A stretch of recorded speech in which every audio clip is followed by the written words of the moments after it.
A service of KIBMradio.com, the Internet's home for an all old-time radio.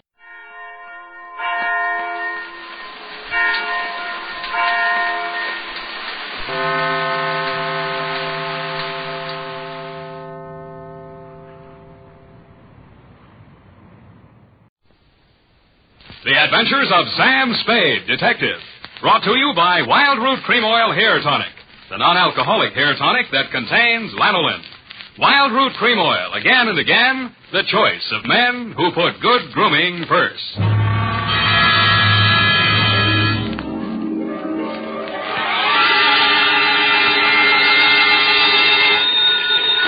Sam Spade, Detective Agency. It's only me from over the sea. Oh, it's Sam. How was it at the beach? Same as always, foggy. Did you go in?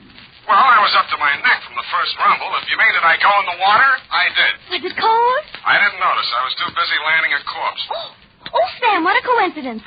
I was just reading my new library book. Yeah? And it's all about a body in the water, pushed over a cliff. Mm-hmm. And there's a strangest girl in it with a strange mother. Figures. And she drinks, the girl, and runs away with a chauffeur. They're rich people. They can't do that. They're stealing my material. Oh, no, Sam, no. It's by Owen Fitzstephen. He's very well thought of. Mother always understands his plot. Not tonight, she won't. Stay where you are, Angel. I'll be right down to dictate my report on the critical author caper.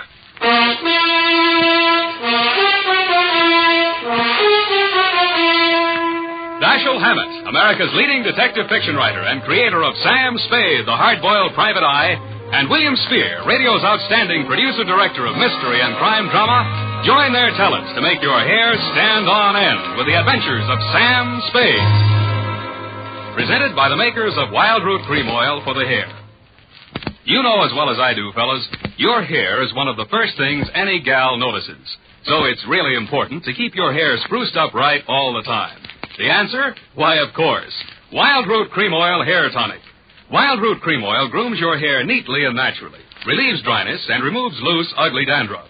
I have a hunch, fellas, she'll help herself to another look if you're using Wild Root. Get Wild Root Cream Oil Hair Tonic in bottles or the handy new tube. It's again and again the choice of men who put good grooming first. Later in this program, we'll have an important announcement. Listen for it.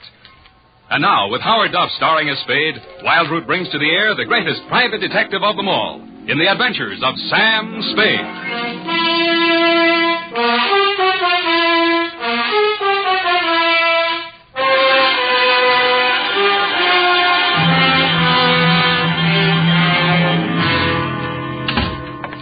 Looking over Oh, Sam. Yeah, come on in. Let's get this over. Can you wait till I finish this chapter? Hmm? The page to go. The detective had just found this girl in a sorted rooming house. Mm-hmm. He had this fight with her boyfriend and boinged him. And now butter wouldn't melt in her mouth.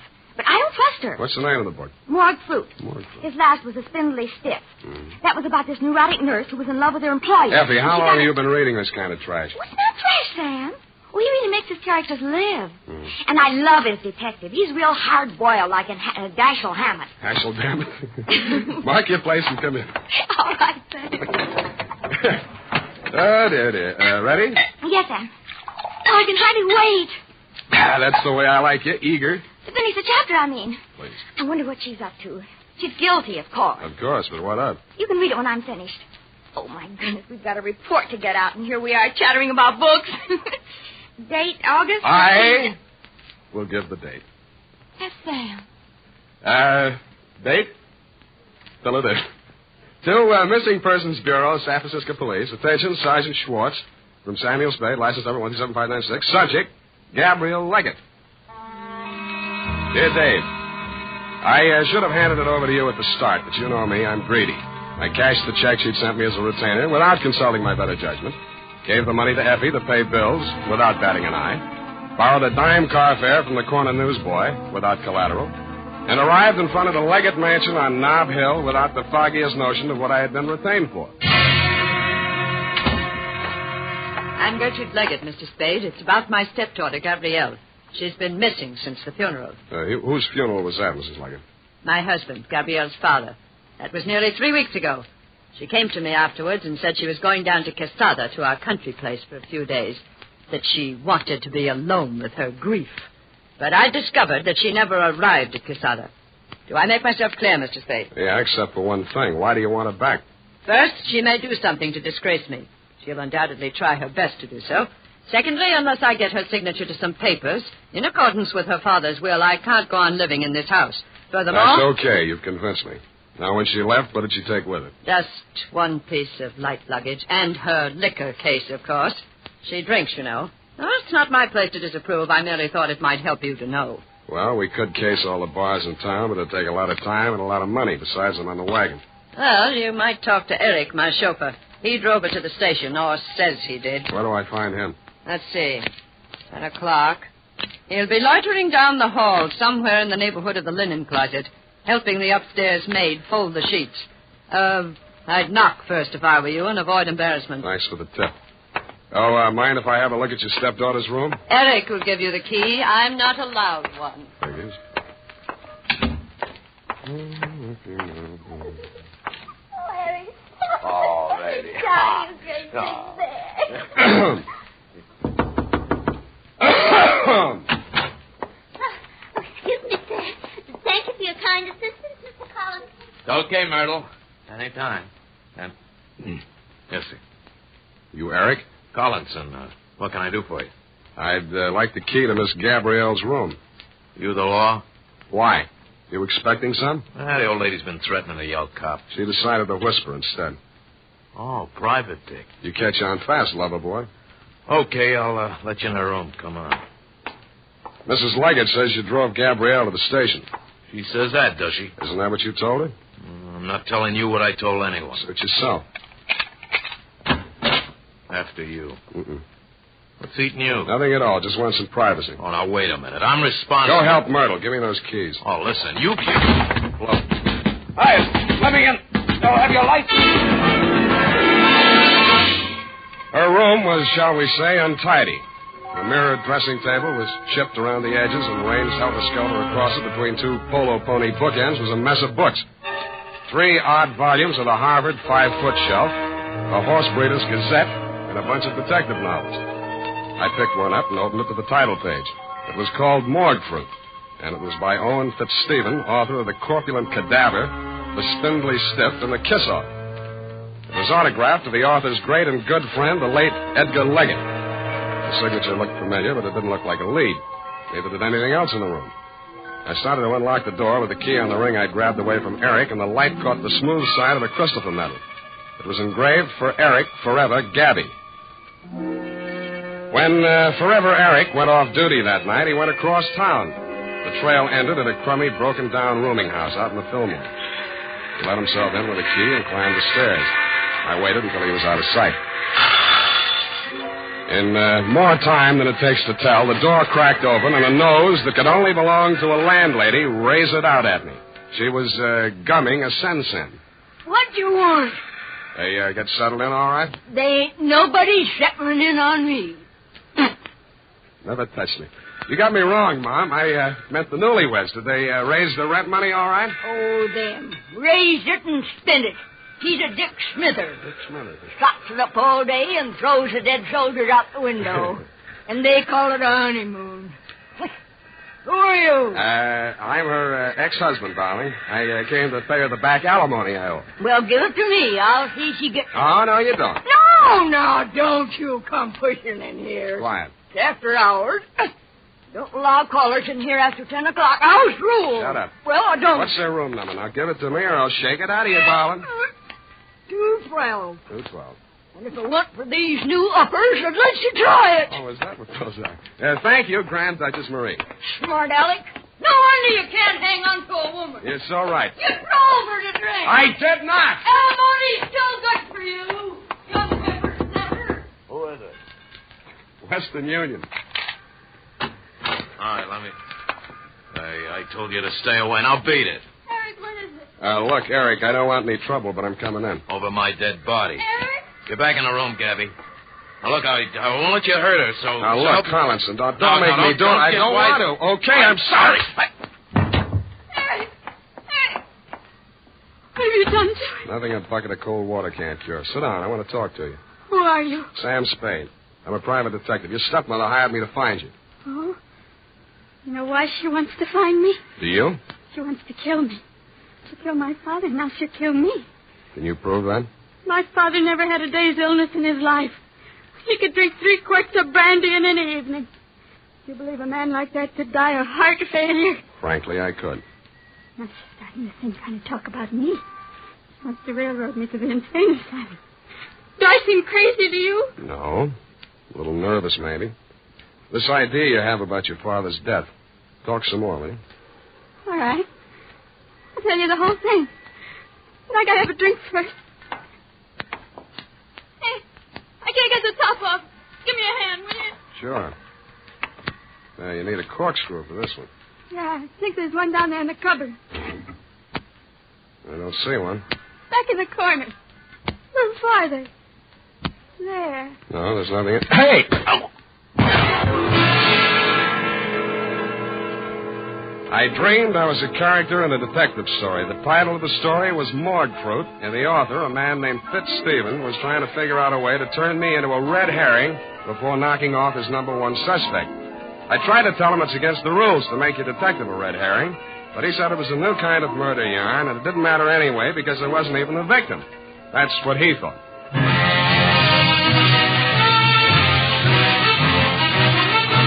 The makers of Wild Root Cream Oil are presenting the weekly Sunday adventure of Dashiell Hammett's famous private detective, Sam Spade.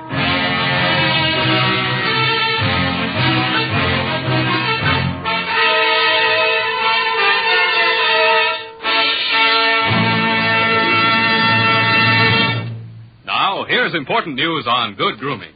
If you want the well-groomed look that helps you get ahead socially and on the job, listen. Recently, thousands of people from coast to coast who bought Wild Root Cream Oil for the first time were asked, how does Wild Root Cream Oil compare with the hair tonic you previously used? The results were amazing. Better than 4 out of 5 who replied said they preferred Wild Root Cream Oil. Remember, non-alcoholic Wild Root Cream Oil contains lanolin. And here's the announcement we promised you. Now you can get Wild Root Cream Oil, America's leading hair tonic, in a generous new 25-cent size on sale at all drug and toilet goods counters. It's also available in larger economy bottles and the handy new tube. Get Wild Root Cream Oil again and again, the choice of men who put good grooming first. By the way, smart girls use Wild Root Cream Oil, too, and mothers say it's grand for training children's hair.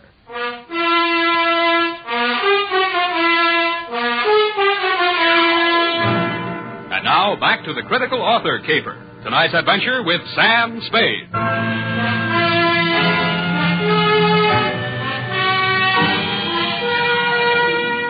When I came to, it had came the dawn, and I was still a character in a detective story, and I felt more like a red herring than I had in my dream. I had dragged myself across my own trail and wound up no place. My quarry had fled, leaving nothing behind but empty bottles with fingerprints on them. I lifted the few and hustled over to the Bureau of Identification. Half an hour later, I got the report. They were mine. All mine. I wondered what a detective novelist would make of that. I decided to find out. I had met Owen Fitzstephen several years back in Seattle when I was digging dirt on a chain of fake mediums. He was plowing the same field for literary material, and we pooled forces. I got more out of the combination than he did, since he knew the spook racket inside out. I cleaned up my job in a couple of weeks, and we parted friends. His San Francisco apartment was on the 6th floor of the St. Mark. He was standing at its door, holding out a lean hand to greet me when I got there. Well, you're looking fit, Sam. Little red in the face. Yeah, it's the red herring I ate last night. How's the literary grip go? You haven't been reading me? No, where'd you get that funny idea? Oh, there was something in your tone, as in the voice of one who has bought an author for a couple of dollars. I suppose you're still hounding the unfortunate evildoer? Yeah, that's how I happened to look you up. You autographed a book for Edgar Leggett. Oh, yes. Morgue Fruit. Distressingly prophetic. What do you know about that family? Oh, what have they been up to now? How well you know the girl, Gabrielle? Well, quite well, since she's a duplicate of her father. She has brains, but there's something black in her. Something she doesn't want to think about but can't forget. She's a neurotic who keeps her body sensitive and ready. I don't know what for. While she drugs her mind with drink and lunatic notions. Yet she's cold and she's sane. If I had something I wanted to forget, I'd anesthetize my mind directly, leave my body stay strong and ready. I hope you don't think any of this stuff means anything to me. Oh, yes. I remember you now. You were always like that. Tell me what's up while I try to find one-syllable words for you. You know the fellow that drives for him? Eric? Mm-hmm. Well, he was released from Folsom and Leggett's custody when he was 18 years old. Murdered his father. Nice kid. What about him? Mrs. Leggett hired me to find Gabrielle. I found her with Eric in a rooming house out in the Fillmore. She begged me to save her from her stepmother's murderous schemes, then she knocked me cold. Well, that's trivial, dull. I've been thinking of the Leggett family in terms of Dumas, and you bring me a piece of Jim Crackery out of O. Henry. If I were writing this, Gabrielle would kill her stepmother, or dupe Eric into doing it for her. Or, no, that won't do. Not sufficient motive. Murder has to have a motive, you know. Why? She's insane, isn't she? I wonder. Are you saying that carelessly, or do you really think she's off? Well, I don't know. She's got a kind of a wild look about her. Her eyes shift from green to brown and back without ever settling on one color. How much have you turned up on her in your snooping around, Owen? Are you who make your living snooping, sneering at my curiosity about people and my attempts to satisfy you? No, we're different, Owen. I do mine with the object of putting people in jail, and I get paid for it, though not as much as I should. Well, I do mine with the object of putting people in books, and I get paid for it, though not as much as I should. Yeah, but what good does that do? Well, what good does putting them in jail do? It relieves congestion. You put enough people in jail, and cities wouldn't have any traffic problems. That's fine. Well, then all you have to do is to wait till one of them kills the other and put the survivor in jail. It's simple. Yeah, but who's going to kill who? Perhaps they both have plans, both Gabrielle and her stepmother. Looks as if you'd have to guard both of them. I think I'll settle for my client. As far as Gabrielle's concerned, her husband ought to be able to watch out for her. Her what? Husband? She and Eric got married. Well, now there you are. You didn't tell me anything about that. Lord knows how much else there is you haven't told me. Pardon me. Don't go away. Telegram. Sign here. Oh, thank you. There you are. Thank you, sir. Now, I wonder what... Good Lord, this is positively corny. Listen to this, Spade. I appeal to you as a friend of my dead husband. Come immediately, Sunset Hotel, Quesada. Trouble, danger. Do not communicate. Gabrielle must not know. Signed, Gertrude Leggett. Spade. Yeah? Did you have this wire sent to me as a prank? I was just going to ask you if you sent it to yourself as a prank. I have it. The key to the whole thing. It's a red herring.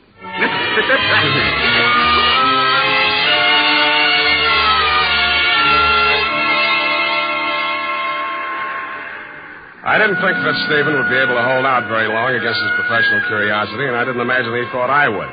I caught the next bus for Quesada. Quesada is a one-hotel town pasted on the rocky side of a young mountain that slopes into the Pacific Ocean some 80 miles from San Francisco. I got there at 11-something that night, stepped down from the bus, and crossed the street to the Sunset Hotel. All right. Keep your shirt on. Mrs. Leggett registered here?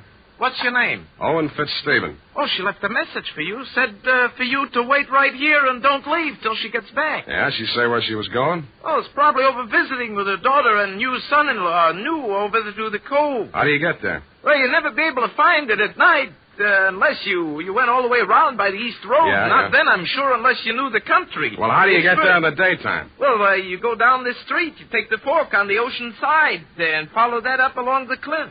It's easily enough found in the daytime, but you never in the world. You okay. Heard you the first time.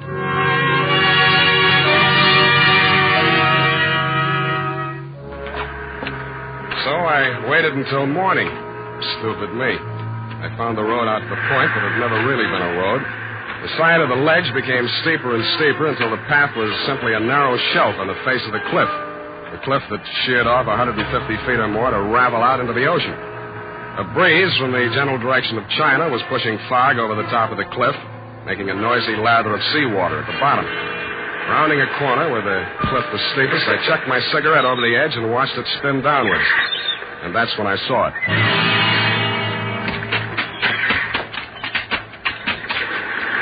I had to go waist deep into the Pacific to lift the body. I got my hands under the armpits, found solid ground for my feet, and dragged it up beyond the high tide mark. It was Gertrude Leggett. Somebody came staggering down the beach to meet us. She dead? Yeah, Gabrielle, she's dead. Oh, the witch is dead. Hey, take me back to town, will you? Buy me a drink, huh? Sit down there. Sit down. What's the big idea? Don't you know I'm sick? Somehow I don't think you're that sick. I think you could make some sense. Sense? That's a laugh. You don't know me. I've never been able to think clearly the way other people do. No matter what I try to think about, there's a fog that tries to get between me and it. You understand how horrible I can become? Going through life like Nuts. that? Nobody thinks clearly, no matter what they pretend. Thinking's a dizzy business.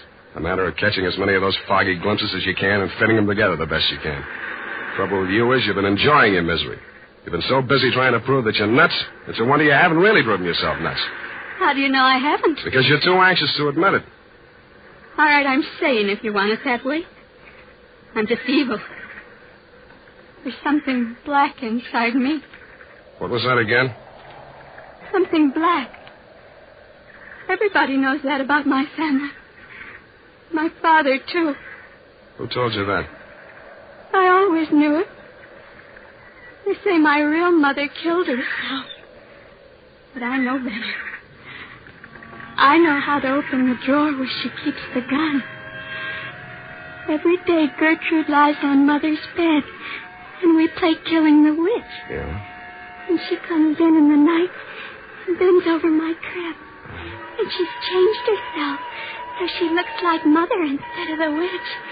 But I know better, and I hold up the gun with both hands. Very hard to pull with both hands. It's very hard to pull the trigger. But I must do it or the witch will eat me up. And then there's a big noise and red all over. And I can't get out. I can't get out.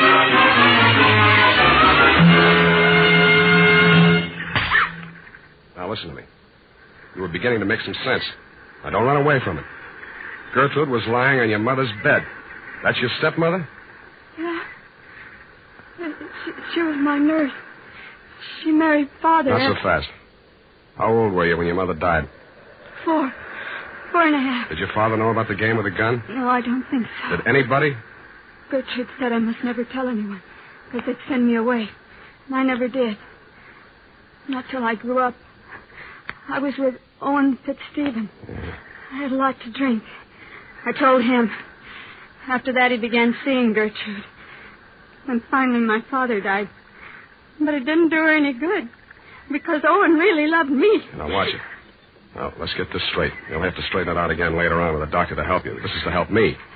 When you were a little child, Gertrude taught you that killing the witch game to use you as a murder weapon against your mother. Then she filled you full of ideas of guilt and fear so you'd keep quiet about it. When you told the story to Owen, he blackmailed your stepmother into knocking off your father. That made you feel responsible for his death, too, so you ran away. No, Gertrude's dead. I killed her, too. You might, but I doubt it. Now, try and remember. Was Owen up here tonight? I thought I heard his voice. But I hear voices sometimes. I'm hearing it again. Listen. Do you hear anything?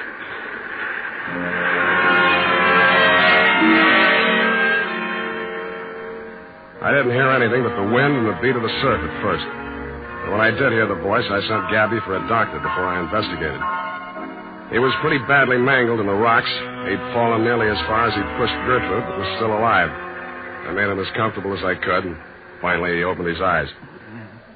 Oh, Sam. You messed yourself up good. Yeah. No more rocks for me. Not unless you make Alcatraz. You know, I had half an idea when you came to see me in San Francisco that you were secretly nursing some exceptional, idiotic theory. Thanks, Owen, but I never had any theory. The whole thing dropped into my lap. Don't be too sure of that. Understand at present, I admit nothing. Later on, if I'm forced to, the very number of my crimes will be to my advantage. On the theory that nobody but a lunatic could have committed so many. Oh, there's not so many. Only Gertrude, your co-author of the murder of the late Edgar Leggett. Nonsense. Crimes and crimes dating from the cradle. Even literature should help me. Not your own books. Why not? Didn't the critics agree that the spindly stiff bore all the marks of authorial degeneracy? Evidence, son, to save my sweet neck. And I shall wave my mangled body at them. A ruin whose crimes and high heaven have surely brought sufficient punishment upon it. Yeah, you'll probably make a go of it. Legally, you're entitled to beat the jump if ever anybody was. Illegally? You mean insane? Tell me the truth, Sam. Am I? I think that's what they'll say. But that spoils everything. It's no fun if I'm really cracked. No fun at all.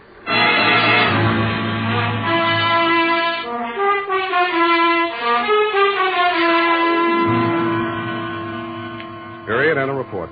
Well, it just goes to show, doesn't it? Now, there you go again, Effie. I mean, if anything like that happened in real life, you wouldn't believe it. You mean if anything like that happened in fiction? Oh, no. The author is never the guilty party. Well, this author was. But that's not fair. The author is never supposed to be guilty of... You're right. You're right, Effie. He shouldn't be even a suspect. Maybe a red herring, but... Type that up, Effie. Oh, all right, Sam. Anything else, Sam? Yeah, phone the drugstore and order some red herring. I mean, some aspirin.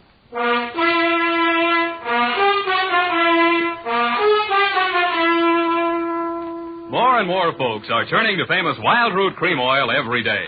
Wild Root Cream Oil gives you all you ever dreamed of in a hair tonic. It grooms your hair neatly and naturally the way you like it, the way other people like it. What's more, Wild Root Cream Oil relieves dryness and removes loose, ugly dandruff. So join the millions with handsome hair. Tonight, or first thing tomorrow, ask at your drug or toilet goods counter for Wild Root Cream Oil. Also, ask your barber for a professional application. If you've never tried it before, get the generous new 25-cent bottle just introduced. It's Wild Root Cream Oil's Get Acquainted size, and once you've made the acquaintance of Wild Root Cream Oil, you'll find you've made a lifelong friend. Come on in, Twinkle Toes. Well, here it is, Sam. And I like it even better than morgue fruit. You did. I mean, it's not so realistic. I like a romantic type story myself. You Lots do. of atmosphere and psychology and those. Oh, you got to have those. You really should be a writer, Sam. You think so? Of course, detective stories don't pay much. No, that's but if true. you write enough of them, and look at all the material you've got. No good. Never do for fiction. But, Sam, there's already that radio series, The Adventures of You-Know-Who, Sunday night. That's what I mean. I don't make a penny out of it. Well, it's your own fault. Sam, I don't want to seem critical, but if you played your cards right, you could have owned a piece of that show. What? And follow Blondie? Go home, Effie. I think I will, Sam, and just curl up with a good book. All right. I wonder who killed who. Well, when you find out, don't let me know. Oh, you know you can't wait. No, I can't. Good night, Sam. Good night, sweetheart.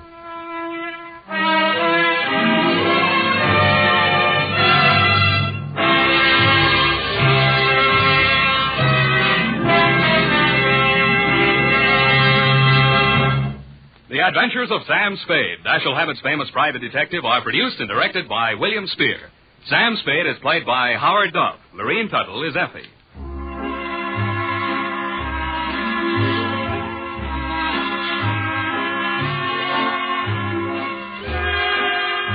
The Adventures of Sam Spade are written for radio by Bob Tallman and Gil Dow. Musical direction is by Lud Gluskin, with score composed by Renee Garrigan. Join us again next Sunday when author Dashiell Hammett and producer William Spear join forces for another adventure with Sam Spade, brought to you by Wild Root Cream Oil. Again and again, the choice of men who put good grooming first. This is Dick Joy reminding you to get Wild Root Cream Oil, Charlie. It keeps your hair in trim. You see, it's non-alcoholic, Charlie. It's made with soothing lanolin. You better get Wild Root Cream Oil, Charlie. Start using it today. You'll find that you will have a tough time, Charlie. Keeping all the gals away. Hiya, Baldy. Get Wild Root right away.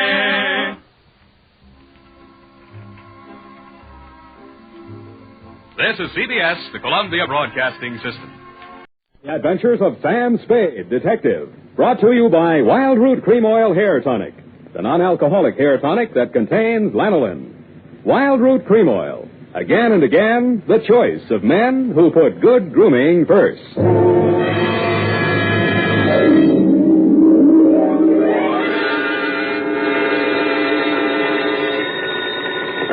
Sam Spade Detective Agency. That is the correct answer. You have just won $104 million 6 deep freeze units, a stable of polo ponies with matching saddle soap, a terry cloth robe with chocolate bars pre-melted into the pockets, and a full-size, real, honest-to-goodness dreadnought, such as is used by Uncle Sam's Navy. Oh, I'm sorry you'll have to call back. I'm expecting to be taking dictation from my employer very shortly. Oh, I am sorry. Your time is up. And Edna St. Vincent Markowitz, who sent in the question, gets bumped off in front of the studio audience gathered in the Dredgewood room here in Columbia Square. Next night, don't answer your phone, stupid. Oh, Sam. Let's have no coaching, please. Oh, well, did you find the cup? Was it murder? Was it really worth, priceless and like that? And was it fun? Yes, and no. And finally, are you kidding? Well, then why was it called the Vaphio Cup? It's a very old Greek expression, which is what I'll be wearing as I sit in your lap dictating my report on the Vaphio Cub Caper.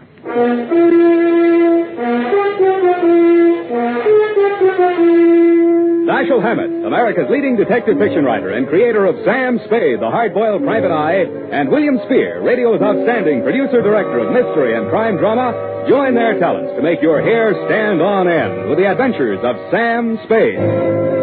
Presented by the makers of Wild Root Cream Oil for the hair. Remember the Romeo of yesteryear? Hair parted in the middle, all plastered down? Man, what a difference today. Today, all a guy has to do to impress a gal is use Wild Root Cream Oil Hair Tonic. Wild Root Cream Oil grooms the hair neatly and naturally, relieves dryness, and removes loose dandruff. If you're still using old-fashioned hair tonics or none at all, then for her sake, spruce up today with Wild Root Cream Oil Hair Tonic.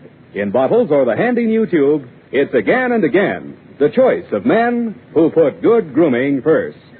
And now, with Howard Duff starring as Spade, Wild Root brings to the air the greatest private detective of them all in the adventures of Sam Spade.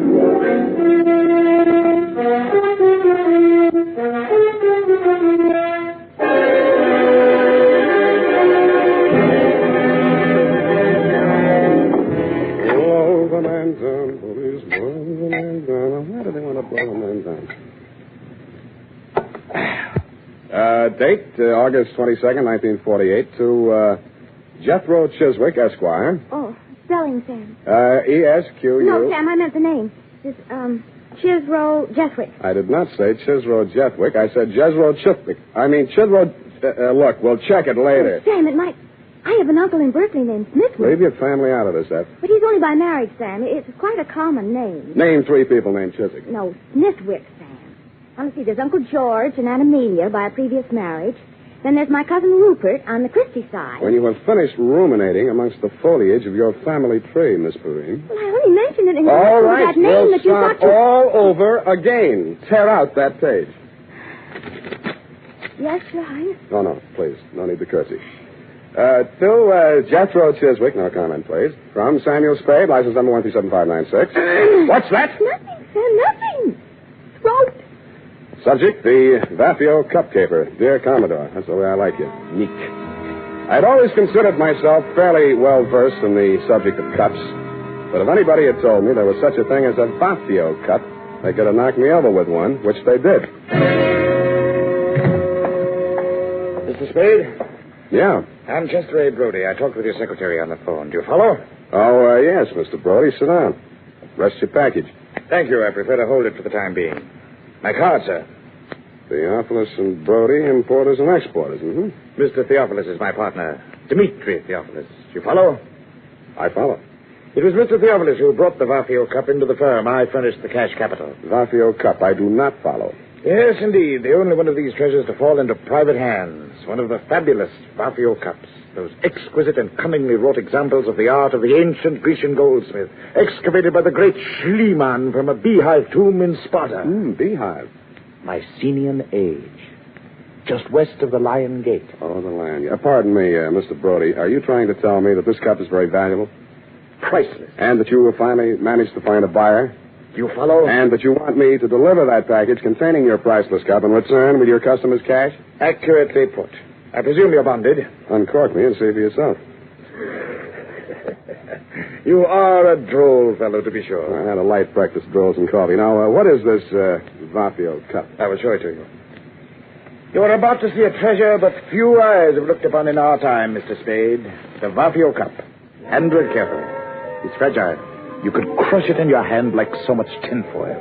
Yet this golden relic of a golden age has come down through the centuries miraculously unscathed. Note the delicately wrought lines of the bas-relief, the exquisite draperies on the figure of the caryatid, the anguish on the face of the fallen hunter, the sheer brute force of the wild boar charging to the kill. Holding this golden cup in your hands, you encompass 3,000 years. Do you comprehend why there's no question of insurance here? Frankly, I don't. My dear man, an item such as this is worth only as much as a collector will pay for it. This particular collector has offered $200,000. It might never be offered again. You follow? I follow. Very well. Here's your fee, $100. I follow. And here is the address of my client in Los Angeles, Commodore Jethro Chiswick. Oh, now, wait a minute. You will take the noon train. Any questions? Yeah, why can't I go on a plane? Because I've placed an item in this afternoon's papers to the effect that the treasure is to be transported by plane. If I were a gun, when I read that item, I'd take the train. That would be your first thought. Then you would think they're saying they're taking the plane to make me think they're taking the train. Therefore, you would take the plane after all. Oh, would you? If you were really clever, you might say they're taking the plane to make one think it's the train, so I'll take the plane after all, and therefore... Never mind. By this time, he's decided on the bus. The train is perfectly safe. You follow?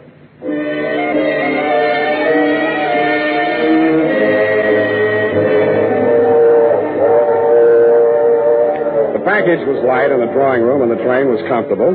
Seemed like an easy way to earn $100. I knew it wouldn't last. Never does.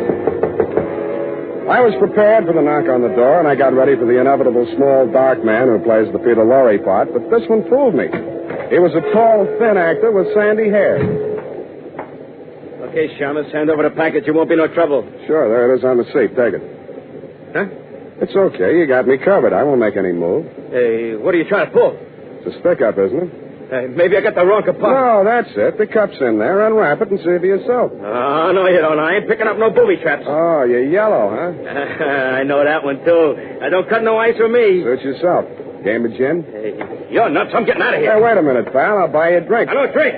Lunch? Dinner, go. Yes, indeed, Mr. Spade. I agree. Clarence is a very comical fellow. So are you. I took the liberty of stepping into your forecastle whilst you had your bit of raillery in the after companionways, and my mate, dear Clarence. You mind? Not at all. Well, sir, I'm afraid you're going to mind a great deal. Oh! And that's how I met you, Commodore. I was so busy sizing up the .45 in your right hand that I didn't even notice when you left, whipped out of your coat pocket with one of the largest saps I have ever felt. The next time I saw light, you were gone, the Vaphio Cup was gone, and the train was pulling into San Jose. I got off, rode back to San Francisco with a truckload of chickens, and headed straight for my client's apartment.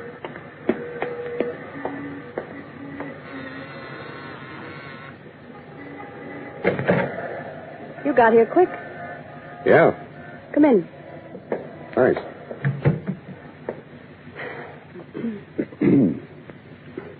Well? Well, what? Look, we can't both play this deadpan. We'll stay no place. It's in the back room. What is?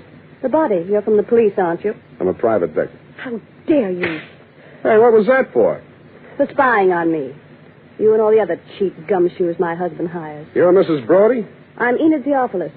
Did my husband hire you? My name is Sam Spade. I was hired by one Chester A. Brody, your husband's business partner. Well, Sam, I hope he paid you in advance, because he's the body. Chester A. Brody was just barely identifiable. Somebody had worked hard trying to persuade him to say or do something he either couldn't or wouldn't do. The only interesting clue was in the wastebasket. At first, I thought it was a flattened beer can. But it was the Vaphio Cup, or a facsimile thereof. Well, how do you like it, Sam? I don't. He was my client. I wasn't hired to protect him. I didn't like him, but he was my client. How would you like me for a client? I'll give you the name of a lawyer, sister. My name is Enid. Enid? Now, let's see what I can squeeze out of you before the cops do. Brody was your husband's business partner, and you're, You don't have to be subtle. He was mad about me. I'm all broken up about his death. So is he. That wasn't funny. That time I deserved it. You don't like me, do you? Can't you get it through that steel-jacketed brain of yours that you're in bad trouble, that there's a dead man in the next room, beaten to death, and you're not supposed to be here? Oh, I was supposed to be here. We were going to elope as soon as you brought back the money from that, Greek thing. Yeah, what about that Greek thing? It was an antique. It was called the Vaphio Cup. Yes, I know about that. Yes, well, my husband dug it up in Greece and smuggled it into the country. Yeah? It was all he had, but it was such an important piece that he was able to persuade Chet, the late Chester Brody, that is, to let him in as a full partner. Then what?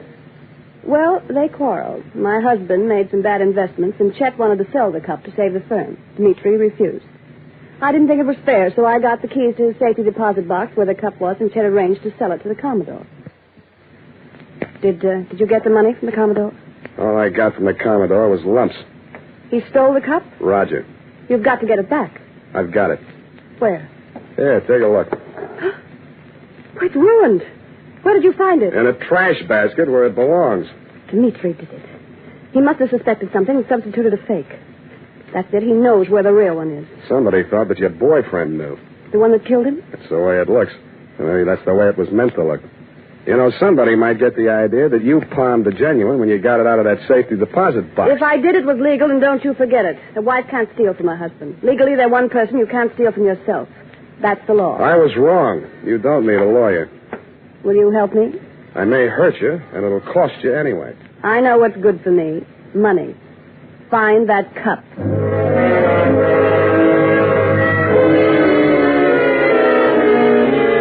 I know what's good for me, too, so I took her $100, advised her to go home, and made for my own humble lodging. They were not only humble, they were crowded. The man was small, but the gun was enormous. I said, don't bother to introduce yourself. Your name is Dmitri Theopolis, and you want this package that I'm carrying.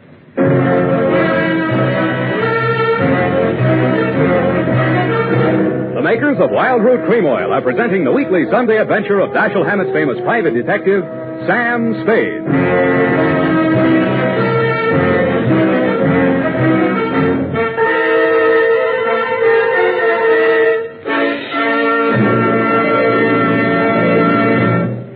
Here's important news on good grooming.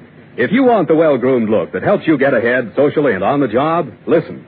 Recently, thousands of people from coast to coast who bought Wild Root Cream Oil for the first time were asked, how does Wild Root Cream Oil compare with the hair tonic you previously used? The results were amazing. Better than 4 out of 5 who replied said they preferred Wild Root Cream Oil. Remember, non-alcoholic Wild Root Cream Oil contains lanolin.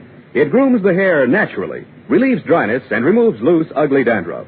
So if you want your hair to be more attractive than ever before, get the generous new 25-cent size of Wild Root Cream Oil, America's leading hair tonic, on sale at all drug and toilet goods counters. It's also available in larger economy bottles and the handy new tube. Get Wild Root Cream Oil. Again and again, the choice of men who put good grooming first. By the way, smart girls use Wild Root Cream Oil, too. And mothers say it's grand for training children's hair.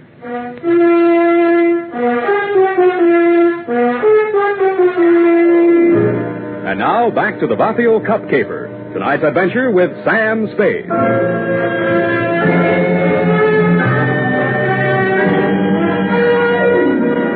He didn't answer me, so I said it again. Don't bother to introduce yourself. Your name is Dmitri Theopolis, and you want this package that I'm carrying. Of that be assured. You obtained this from my dear wife. And how did you find my darling? Not at the city pound, surprisingly enough. Oh, you know my dear wife. How soon you know my darling so well, more than I her husband? Is it possible? I don't know, is it? I don't know either. I employ a detective. Not this one. I have need. My poor partner, Mr. Brody. You are interested? If you are interesting about who killed your partner, that's one thing. But if you want somebody to dig out your family secrets, that is nothing. With me, you are, shall we say, no place. But why don't I get the right to know? There'll be no trouble, no scandal, no divorcement suing. Of that be assured. Even poor Chester is dead, so he's what one calls ancient history. While he lived, I knew nothing. I was blind. After he died, I see certain things. Yeah, well, do you see that maybe your wife had a hand in Brody's death? What then? Well, if it so happens that you cannot separate my darling from that, do you follow? Not quite. I'm not an old man, Oh, I but wouldn't say my that. dear wife is but 22 and a truly lovely person. Oh, she's all right. Would it not be the part of husbandly wisdom to have, shall I say, a hold over her? If she's guilty, you won't need it. Good. Please, I cannot hold the gun and handle my wallet at the same time. Please. No, thanks. You keep the gun. I'll take the wallet. Oh, you trust me. You will work for me. Yeah, I'll work for anybody. Here, I left your cab fare. Oh, assuredly, you are so very kind. Oh, I'm not so Now kind. the package, yes? No. Then I don't hesitate to shoot you. Oh, wait a minute. Yes? This is the fake. You sure you want this? Assuredly, yes. A man has already been killed for it. Your life's a high price to pay for a fake, though fancy, tin cup. You still think that's the price? Brother, I know it. Then you know I will kill you for it. Okay, if it means that much to you, and I guess it does, it's all yours. Okay, thank you. Okay. Please remain where you are. If you follow me, I will surely shoot you.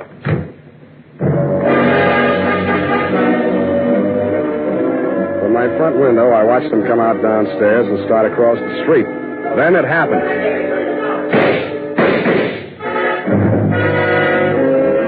I saw the gun flash as it fired, and Theophilus slumped to the pavement. The package slid away from him into the gutter. I beat it down to him. He'd taken all 3 pellets in the midsection from close range. His pulse fluttered once or twice and then stopped. When I went to look for the package, it wasn't there. I called homicide and waited until they took him away. When I told Lieutenant Dundee what I had in mind, he congratulated me on my brilliant scheme and told me to go ahead with it. That was his mistake. I even talked him out of assigning any of his harness men to watch my building for the next couple of hours. That was my mistake.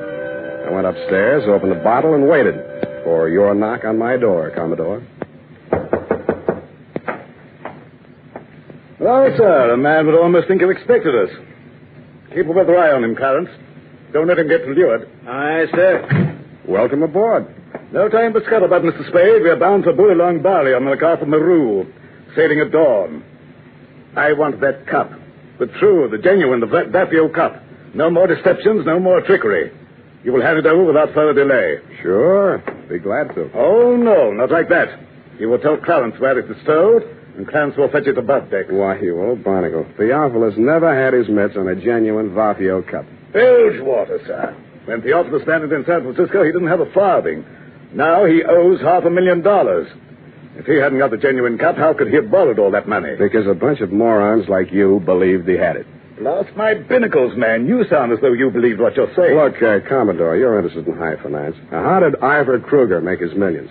Why, matches. He was the match king, sir. Matches had nothing to do with it, Commodore. He started out with $15 million worth of phony government bonds that he printed himself. Follow? They weren't even good counterfeits, but he was smart enough not to try and cash them. He just kept them in a safety deposit box and borrowed money. Theophilus used his phony Vaphio Cup the same way. Lost my binnacles, man. You sound as though you believe what you're saying. Well, there's a familiar ring to it. I do. And I'll tell you why. He knew that was the fake in the package when he held me up for it. He was willing to risk his own life to get it out of circulation. Dash my timbers. Old Theophilus has left us without a shot in the locker. You steered us onto the shoals. We're on our beam ends. Hey, turn them off, Commodore. You're pumping bilge flush. We better haul our wind. Yes, indeed. I'm afraid it's getting rather warm in San Francisco. Bull along, Beckham. You won't make it past the potato patch. What? The cops are going to want some answers about a couple of stiffs you left behind in San Francisco. I'm glad you reminded me. Can I plug him? No, we're taking him with us. Oh, that's what you think. Take it easy, mate. This ain't going to hurt him.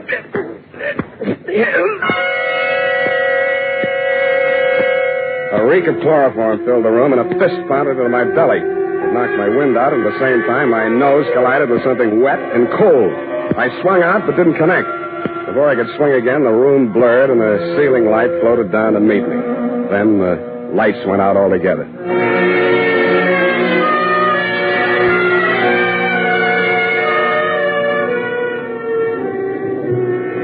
At first, I couldn't figure it. It sounded like what a doctor hears through a stethoscope, or maybe an earthquake, or maybe ship engines, which it turned out to be.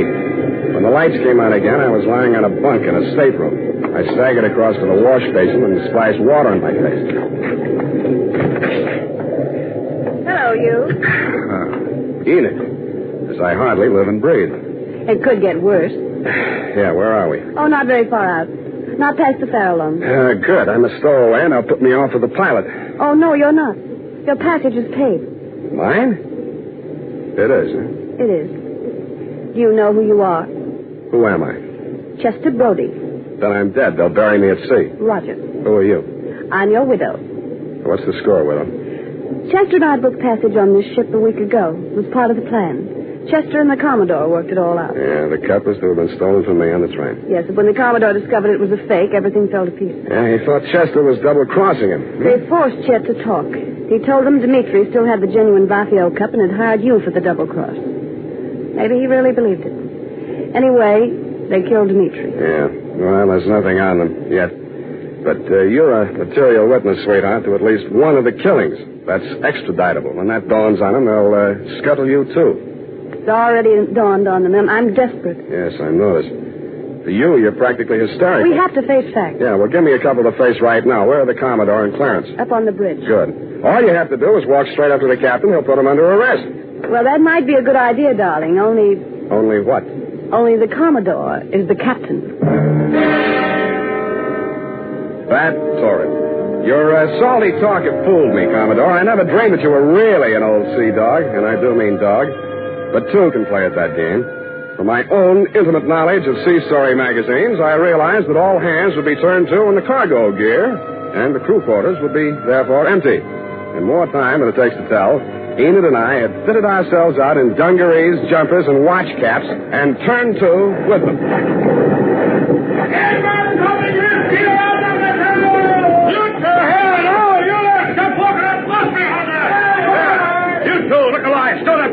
Oh, me? You may recall, Commodore, you may recall me as the man who ran for a fire extinguisher when the bosun yelled, "Stow the preventer." But experience is the best teacher, and by the time we hove to put the pilot over the side, things were in such a state of confusion that you had retreated to your cabin with a quadruple ration of grog. Seizing that moment, I threw Enid over the side, yelled, "Man overboard!" and jumped in after her.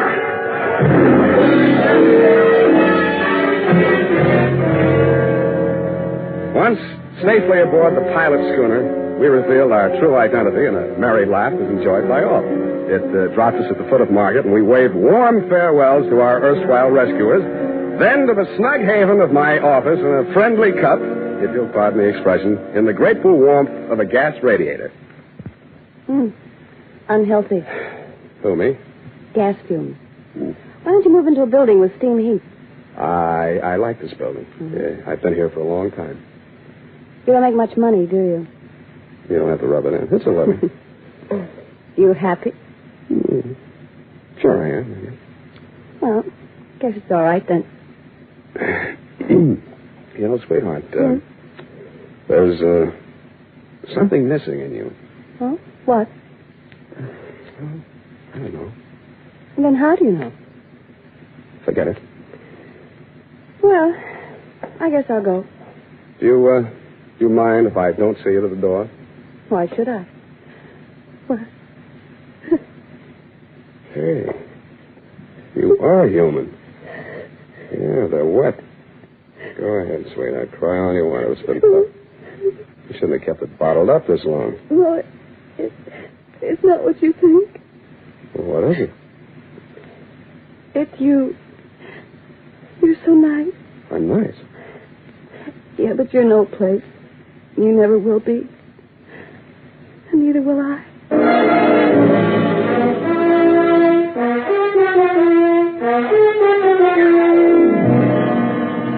And that, Commodore, is the cargo. It was nice seeing you again down at the hall.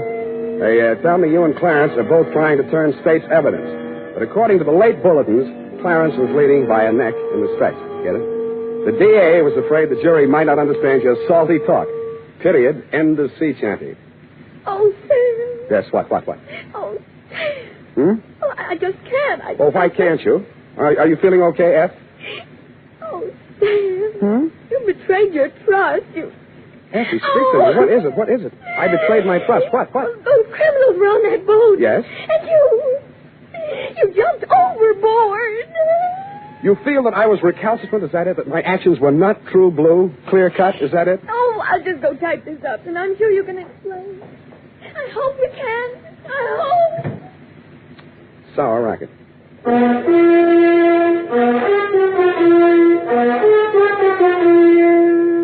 Question: what's the easiest and best way there is to give your hair that well-groomed look? Answer: Wild Root Cream Oil. Yes, non-alcoholic Wild Root Cream Oil with soothing lanolin gives you the advantages considered most important in a hair tonic. It grooms your hair neatly and naturally, relieves annoying dryness, removes loose, ugly dandruff. Call at your drug or toilet goods counter tonight or first thing tomorrow for Wild Root Cream Oil. If you've never tried it before, get the generous new 25-cent bottle just introduced. Also, ask your barber for a professional application of Wild Root Cream Oil Hair Tonic. Again and again, the choice of men who put good grooming first. Oh, here it is, Sam. I hope the spelling is all right. I was so upset. You hate me then? Oh, no. No. I suppose it's foolish going along thinking that your ideal doesn't have to look great. Oh, Sam, I just can't imagine. Don't you think I can explain that? Oh, yes, I'm sure you can explain. But you did. You deserted your post and jumped overboard like a thinking rat. That's right. Oh, Sam, that's so unlike you. It was just by chance they were apprehended. By chance, you say? Who do you think it was that got himself shot out of a torpedo tube in that submarine? You, Sam? No, you think I'm crazy? I did something few radio detectives ever do, sweetheart. I called the Harbor Patrol single-handed using only one nickel and had them picked up. Oh, Sam, I wish I'd been there. Well, it was just a small phone booth. Besides, if you'd been there, it would have been out of order or something. Oh, Sam, you came through after all. Aren't you ashamed that you ever doubted me? Yes, I am. I'm a fool. There. I forgive you. Good night, Sam. Good night, sweetheart.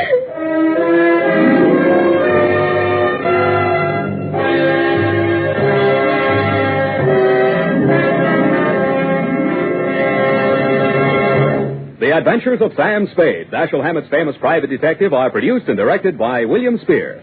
Sam Spade is played by Howard Duff. Lorene Tuttle is Effie. The Adventures of Sam Spade are written for radio by Bob Tallman and Gil Dowd. Musical direction is by Lud Gluskin with score composed by Renee Garrigan. Join us again next Sunday when author Dashiell Hammett and producer William Spear join forces for another adventure with Sam Spade. Brought to you by Wild Root Cream Oil. Again and again, the choice of men who put good grooming first. This is Dick Joy reminding you to get Wild Root Cream Oil, Charlie. It keeps your hair in trim. You see, it's non-alcoholic, Charlie. It's made with soothing lanolin. You better get Wild Root Cream Oil, Charlie. Start using it today. You'll find that you will have a tough time, Charlie. Keeping all the gals away. Hiya, Baldy. Get Wild Root right away.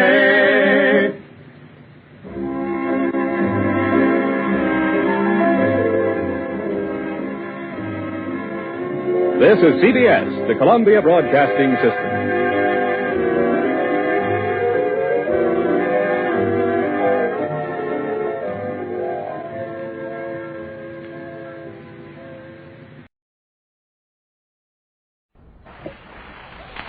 The Adventures of Sam Spade, Detective. Brought to you by Wild Root Cream Oil Hair Tonic, the non-alcoholic hair tonic that contains lanolin. Wild Root Cream Oil. Again and again, the choice of men who put good grooming first.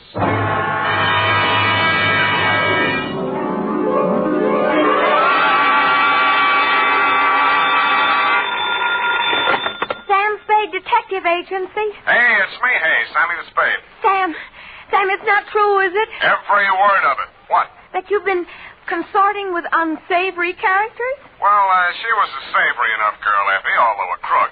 Well, according to the paper, she's practically a murderess. Not to mention that she's dancing the Roomba with you. That's a lie. There's a picture of you.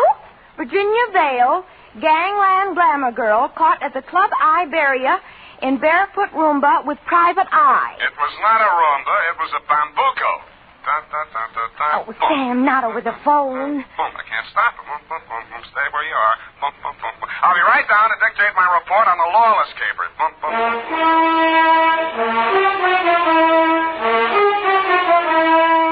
Dashiell Hammett, America's leading detective fiction writer and creator of Sam Spade, the hard-boiled private eye, and William Spear, radio's outstanding producer-director of mystery and crime drama, Join their talents to make your hair stand on end with the adventures of Sam Spade. Presented by the makers of Wild Root Cream Oil for the hair. Say, have you gotten acquainted with Wild Root Cream Oil yet? Tell you what, mister, if you haven't, even if you don't use any hair tonic at all, why not ask at your drug or toilet goods counter tonight or tomorrow for the brand new 25-cent Get Acquainted bottle of Wild Root Cream Oil. You like the way Wild Root Cream Oil grooms your hair neatly and naturally, relieves dryness, and removes loose dandruff. You never dreamed one hair tonic could do so much. So give it a try. Get the generous new 25-cent bottle of Wild Root Cream Oil. Again and again, the choice of men who put good grooming first. And now, with Howard Duff starring as Spade, Wild Root brings to the air the greatest private detective of them all in the adventures of Sam Spade.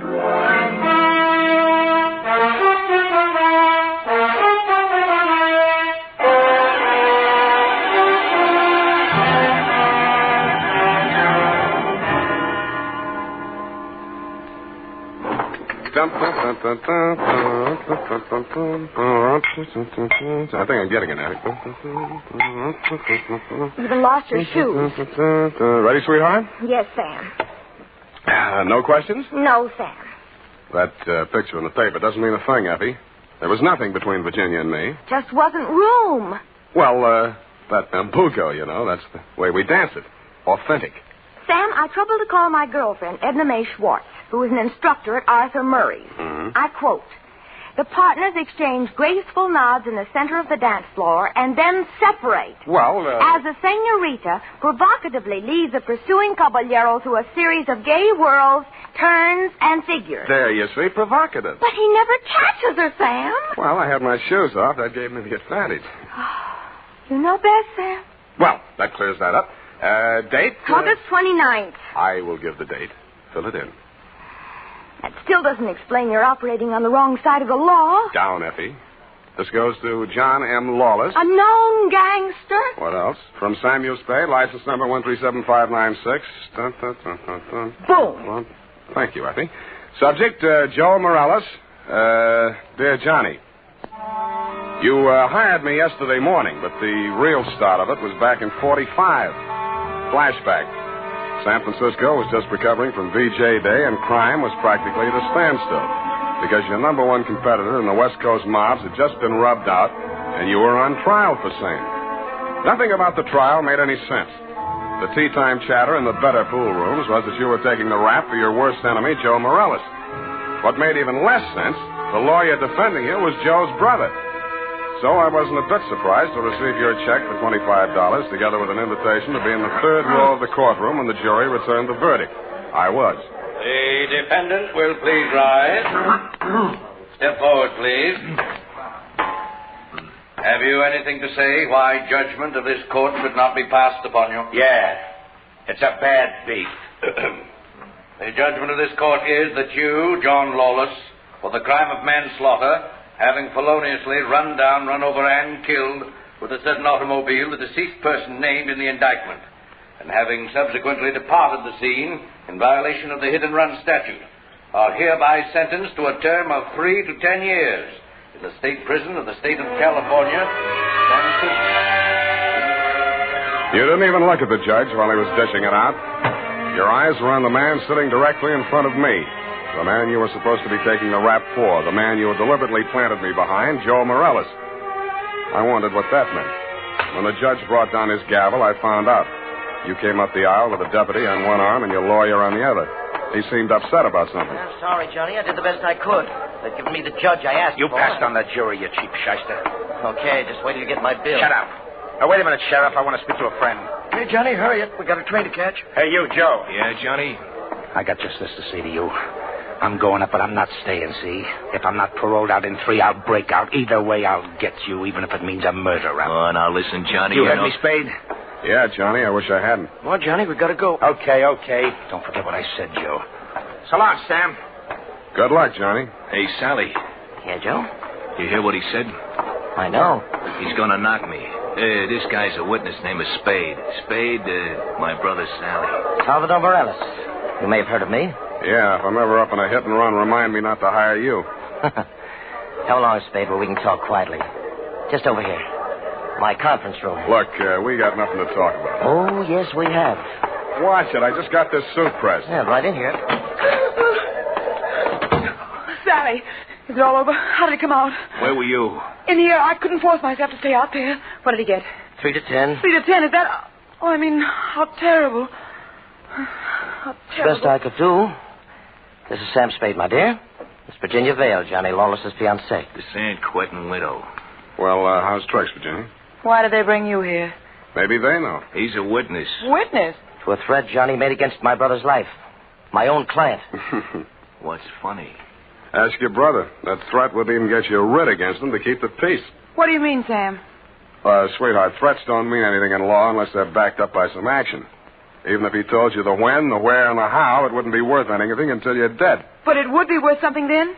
Sure, shows premeditation. Then if he knew he was overheard and you'd be forced to testify if anything happened to Joe... Hey, beautiful. What are you trying to do to me? Oh, I mean, he'd think twice before he tried anything. You'd be safe, Joe. Well, honey, I didn't know you cared. About you, I don't. I just wouldn't want Johnny to do anything foolish.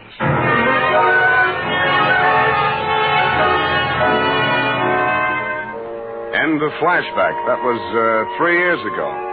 A lot of big news has broken since then, but the only items that interested you in San Quentin were printed on the inside pages of the local press.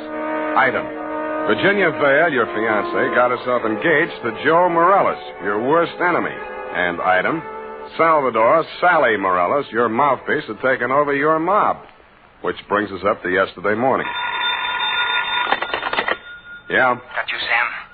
Who's this? Johnny Lawless, remember me? No. I was hoping you'd say that. Look, Sam, I got a job for you. Call Peeper Breen. He may need it bad enough. I've got no contacts in the mobs anymore. This is clean.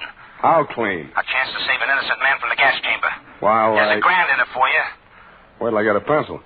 Now, what was the address? The Alma Arms on Pine Street near Jones. Yeah? Buzz me 3 times. 1 long, 2 short. And make sure there's no one on your tail. Got it. I was not tailed. I found your name on the bell panel, buzzed 1 long and 2 short, and the automatic lock clicked me in. You were waiting 1 flight up in the open door of your apartment. You didn't say anything, just made sure it was me, motioned me inside, locked the door, and led me back to a bedroom. Well, there it is, Sam. Mm-hmm. Joe Morellis. Dead about 3 hours, I'd say. 4 slugs, chest, shoulder, and head. Looks like amateur work, a professional aims for the belly, or did you mean it to look like an amateur job? Would I be sap enough to drop him in my own apartment? Besides, he's my lawyer's brother, and I might need Sally again. Why did you call me? Well, you heard what I said to Joe after the trial. Who told you that, Virginia? Yeah, but she didn't have to. Didn't I ask you to sit there? Oh, that's one thing that worries me. Look, let's go in the other room, huh? I feel like a drink. Well, here's my pitch, Sam. I checked out of San Quentin yesterday morning. I didn't have a mark against me. The warden himself put my case before the parole board. He called me the ideal prisoner. Shall we dance? Okay, Sam, okay. But a man can change a lot in 3 years. So can a woman. Virginia met me at the gate when we drove into the city. We didn't have a thing to say to each other. The way I felt by the time the ride was over, Joe could have her and welcome. I had other plans. Such as? Well, the parole board was getting me a job with a mining firm, a surveyor. I took a course up at Quentin. You seriously expect me to swallow this line of guff? Listen, you don't get fat making a living on the mace. Take half of these guys you hear telling the world what wonders they are at puffing boxes, knocking over joints, and the rest of the lays. Yeah, not half of them make 3 meals a day at it. Then what chance has a guy without a regular racket? And, brother, that's me. I'll buy that for now. Let's talk about that dead body. All right. Well, I called Joe on the phone this morning, see, and I told him to meet me here at 3 this afternoon. I wanted to tell him, forget about what I said about how I was going to get him. Not that I wanted to write off that rap I took for him. But if he was scared, he might come gunning for me. I might have to break parole to defend myself. About Virginia, like I told you, we got nothing to talk about. Yeah, it was beautiful while it lasted. So he was due here at 3, huh? Huh? Yeah. I was held up. As a matter of fact, I was with my lawyer at the time. Sally? Yeah, I phoned the building and told the superintendent to let Joe in, and then I got here about 4:15. But I didn't find him till just before 6 when I called you, Sam. How come? Well, I just didn't look in the bedroom. I figured he got tired waiting and left, you know. Yeah. Mm-hmm. Well, look, Johnny, assuming your story is true, and if it isn't, you ought to be ashamed of yourself, who do you think did it? Well, that depends on why. If it was somebody gunning for him, it would depend on what's going in the mob since I've been in Clinton. You know more about that than I do. If it was somebody trying to frame me... What do you mean, trying? Hey, wait a minute. I got a phone homicide. You must have known that when you called me. Yeah, that's why I ripped the wires out. That's cute. That's very cute. Oh, that look. makes you look real good. Look, Sam, look. I'm not asking you to do anything extracurricular. Sure, you have to yell cop, but you'll do it over a pay station downstairs. And by the time anybody can get back up here, that stiff will be out. It will. Well, how's that going to be done?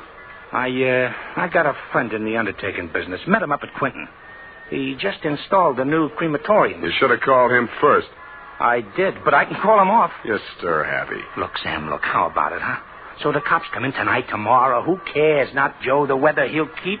What do you say, Sam? What do you say? I say you're probably bluffing, that you got no way of getting rid of the stiff, but on the outside chance that you might not be bluffing, I'll swing along with you for a couple of hours. If I don't turn up anything by then, the deal is off.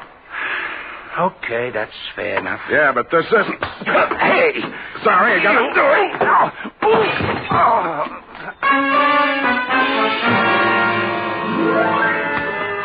I hated to do it, Johnny. You were out of condition and you weren't expecting it.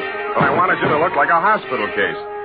After you went down and out, I transferred my fee from your wallet to mine, examined your wounds, and decided you were good for 2 hours at St. Agnes Hospital, where I know the head nurse. Incidentally, that reminds me.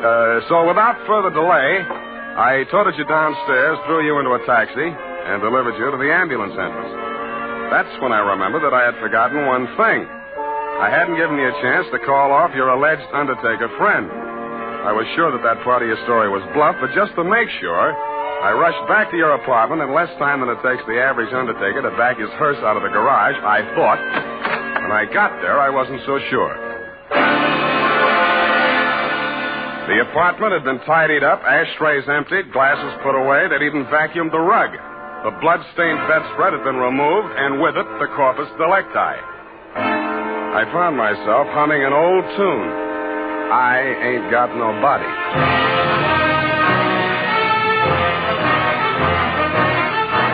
The makers of Wild Root Cream Oil are presenting the weekly Sunday adventure of Dashiell Hammett's famous private detective, Sam Spade.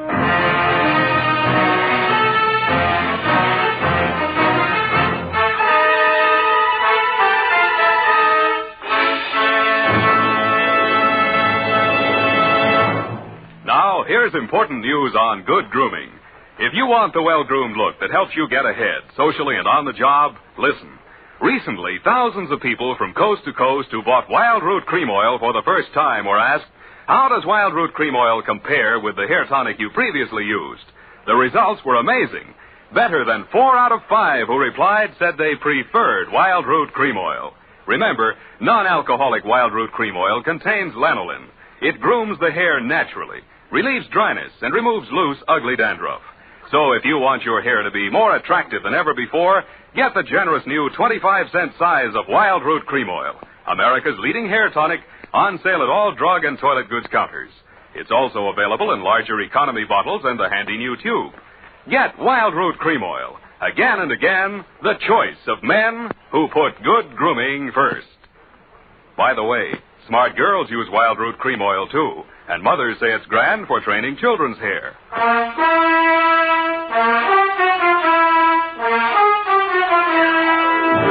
And now, back to the Lawless Caper. Tonight's adventure with Sam Spade.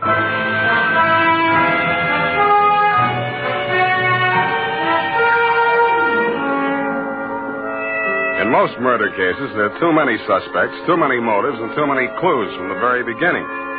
I'd been on this one 3 hours, and I succeeded in turning up no suspects, no clues, and the most shameful thing of all, I had lost the body of the victim. I consoled myself with the thought that he was in no condition to tell me anything anyway. But then neither were you, Johnny. You'd checked out of the hospital, no forwarding address. But in a gin mill down in the Mission, I found a character with the unlikely name of Porky Grout. Porky is theoretically alive and will tell all he knows about anybody, which is plenty, but 2 fingers of rye. I gave him a handful. Easy. Joe Morales mob. Yeah. They dusted this town. They moved to Las Vegas 5-6 months ago. How come Joe stayed in San Francisco? Him and his brother had a beef with each other. That's Sally Morales, the lawyer? Yeah, the mouthpiece. Not too close. What was it all about? That dame, Virginia Vale. Yeah, after she and Joe framed Johnny Lawless on that hit-and-run job, they disagreed on methods of administration. Not so close. So she and Sally team up. And Sally uses his business connections to pull off this big combine, you see? Yeah, I heard of it, Las Vegas. How do I get to Sally? My throat's dry. I can't hardly talk. Hey, Riley, put out the bottle. And bring an air wick. Yeah, that's right. Oop, so sloppy. Easy, I'll help you. Great, huh? Great stuff. Not too close. Now, when do you want to get to it? Tonight? Right now. Let me see now. The dame don't dance to nothing but rumba music, and she don't drink nothing but imported French champagne. Yeah. Furthermore, she don't go nowhere where she don't get her picture taken. And he don't dare take a drink in a place that pays him protection.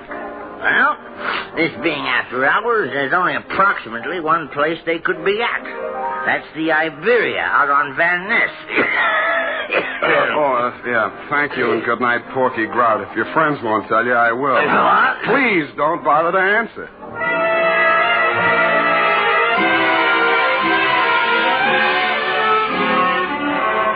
I didn't have any trouble picking out their table. Virginia spotted me at about the same time, grabbed up her purse, muttered an excuse to her escort, and edged around the dance floor. She caught me in the middle of a bambuco, a combination of a rumba, a samba, and guaracha, and whirled me lightly out onto the floor. I followed as best I could. Listen, you shouldn't have come here. How did I know our first dance would be a bambuco? Now, you danced divinely, but you must leave at once. Sally is insanely jealous, and he's in an especially bad mood tonight. Yeah, so am I. I know why you came. You went up on me.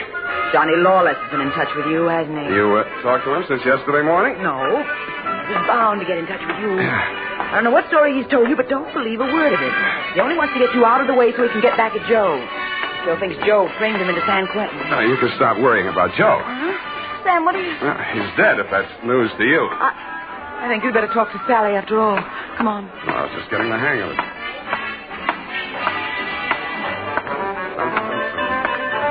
Well, my dear, so you've met another old friend. Hello, Sally. Hello. Sit down, Spade. Thanks. Sally. Huh? Sam says Joe is dead. Joe? Murdered? Yeah. Well, it was bound to happen. I warned him to get out of town before Johnny Lawless came back. Johnny says he was with you when it happened. Juries don't go for alibis, Spade. Best defense I could give him would be that I defend him despite the fact he's accused of killing my own brother. But look here. As his attorney, I have the right to know what he retained you for. To find out who did kill Joe. That's what he said. Have you found out? Not yet. Any leads? Not many. Now, what's the difficulty? The corpse. Somebody swiped it. You can't mean that. I can, and I do. Well, that doesn't make sense. Unless Johnny arranged it himself. But he couldn't have. No contacts. Of course, he might have disposed of it without help. It's been done, you know. Not tonight. I'm his alibi there. I don't believe it. You're just telling that story to see how we'll react. That's why I'm telling it, but it's not a story. It's the McCoy. Sally, what can it mean? If Johnny didn't do it, then somebody must have done it to frame him. And if they did that, they wouldn't turn around and get rid of the evidence, would they? What? Well, the whole thing is wild. You know, there might have been two people who thought they were a team, but one of them was really working against the other and for Johnny. Huh? Well, that's absurd, isn't it, Sally? Is it, my dear? He's trying to play us off against each other. Don't fall for it, Sally. I had nothing to do with any of it. You've got to believe that. Yes, I was sure of you when Johnny was out of the way. You wanted him out of the way. You admit it. You're still in love with him, aren't you? Aren't you? Alice, you're hurting me. Hurting? I'll help the DA write his brief. You'll go to Tehachapi for body snatching. Go ahead. I can't wait to get on the stand. The things I'll tell about you. How you let Johnny go up on that hit and run when you knew it was my idea and I was in the car with Joe. You will. Not a jury in the country would blame me for protecting my own brother. Protecting him? You were framing it even then. So you can have me for yourself. Oh, I'll have you in the gas chamber if you keep insisting. Your own brother. Squeeze out of that one if you can. How about the body? Love of woman surpasses brotherly love. I can see the jury now, eating it up. Victim of a designing woman caught in the toilet. Nuts. I don't care whether either of you is guilty or both or neither or whatever. If I get that body back tonight, I'll let the cops worry about it. If I don't, I'll confess to everything myself and name all three of you as accomplices. All right, Spade. You say your only concern is that body. Right. Here's $500. Another $500 when you find it, huh? Does that convince you? Well, it helps. Here, my diamonds.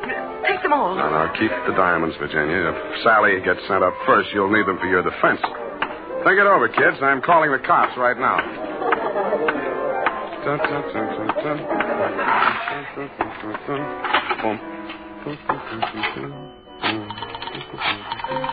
think it's 1 foot back.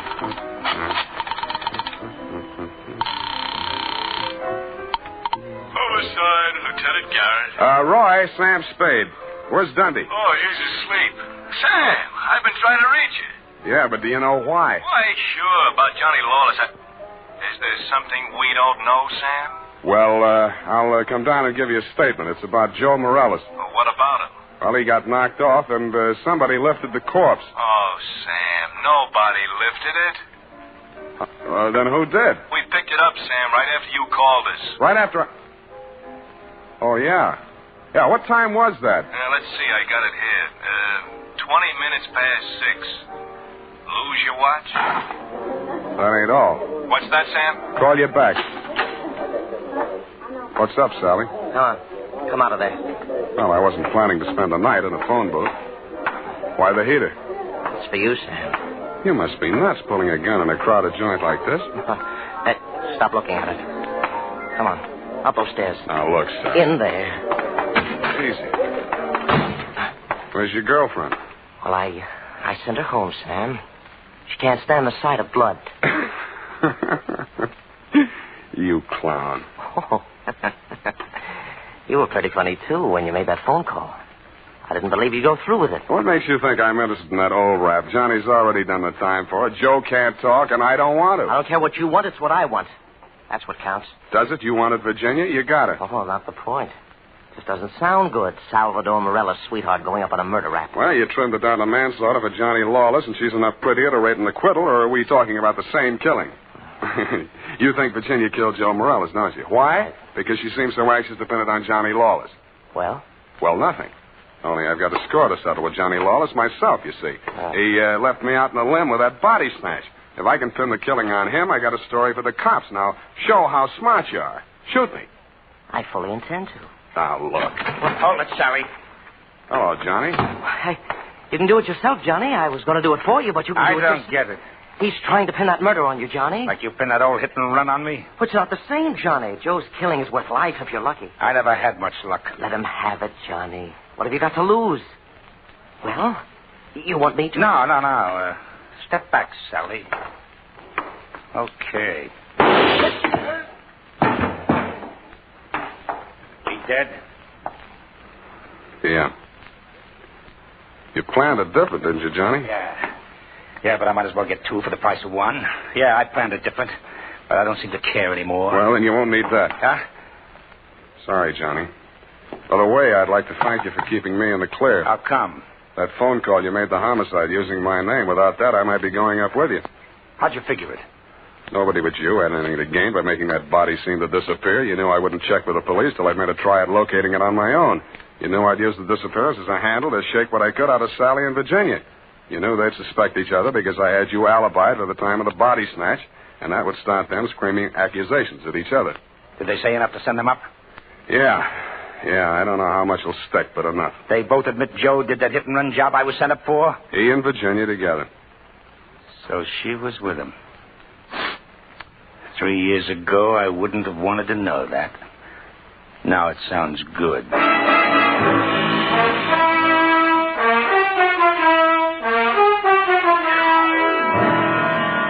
I didn't think it really sounded good to you. I was sorry to hear it myself, and after all, I'd only danced the bambuco with a mouse. I'm sorry things turned out the way they did, and it's a little late to be making with the advice, but, well, you know, the best laid plans of mice and men gang after glade. What?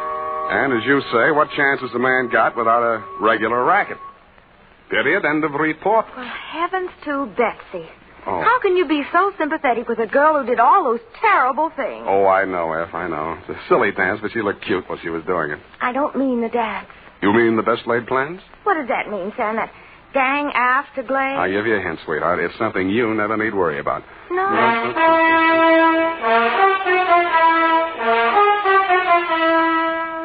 Here's why, men. Here's why Wild Root Cream Oil is again and again the choice of men who put good grooming first.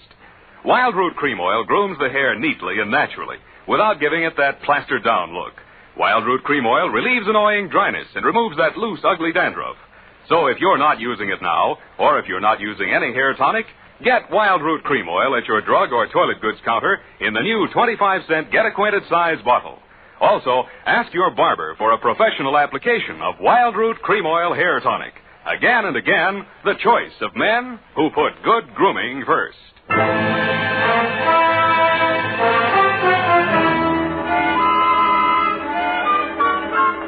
here it is, Sam.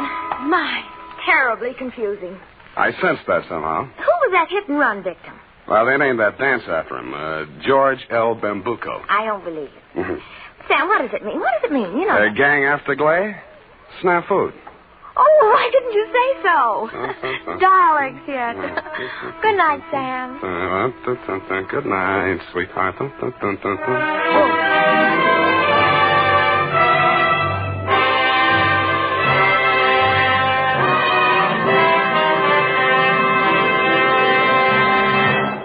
The Adventures of Sam Spade, Dashiell Hammett's famous private detective, are produced and directed by William Spear.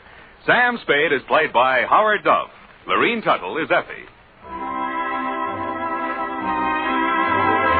The Adventures of Sam Spade are written for radio by Bob Tallman and Gil Dow. Musical direction is by Lud Gluskin, with score composed by Renee Garrigang. Join us again next Sunday when author Dashiell Hammett and producer William Spear join forces for another adventure with Sam Spade. Brought to you by Wild Root Cream Oil. Again and again, the choice of men who put good grooming first.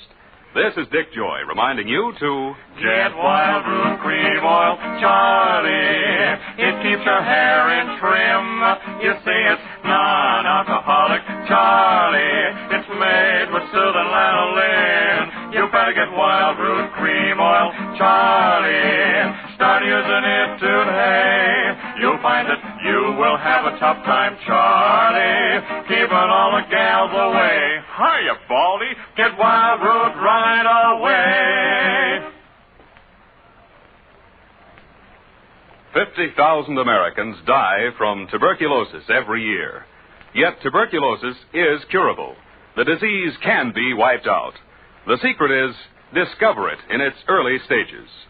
Why not be sure you and your family don't have tuberculosis by getting a chest X-ray right away? This is CBS, the Columbia Broadcasting System.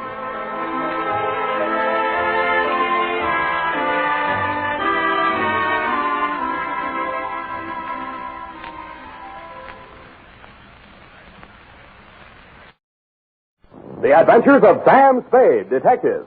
Brought to you by Wild Root Cream Oil Hair Tonic, the non-alcoholic hair tonic that contains lanolin. Wild Root Cream Oil. Again and again, the choice of men who put good grooming first.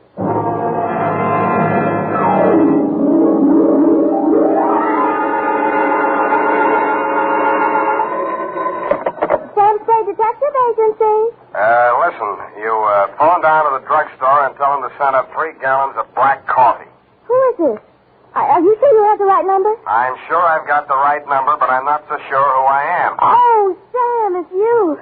You must have had a frog in your throat. Did you oversleep? Effie, don't say things like that. Oh, I'm sorry, Sam. Oh, you poor dear. You've been working. You're tired, that's it. Tired? I've only just brought Lazarus back from the dead. Well, then you better get some rest, Sam. You can dictate your report tomorrow. That's what you think. Now stay where you are. If I'm asleep when I get there, wake me up. I'll be right down to dictate my report on the Lazarus Caper.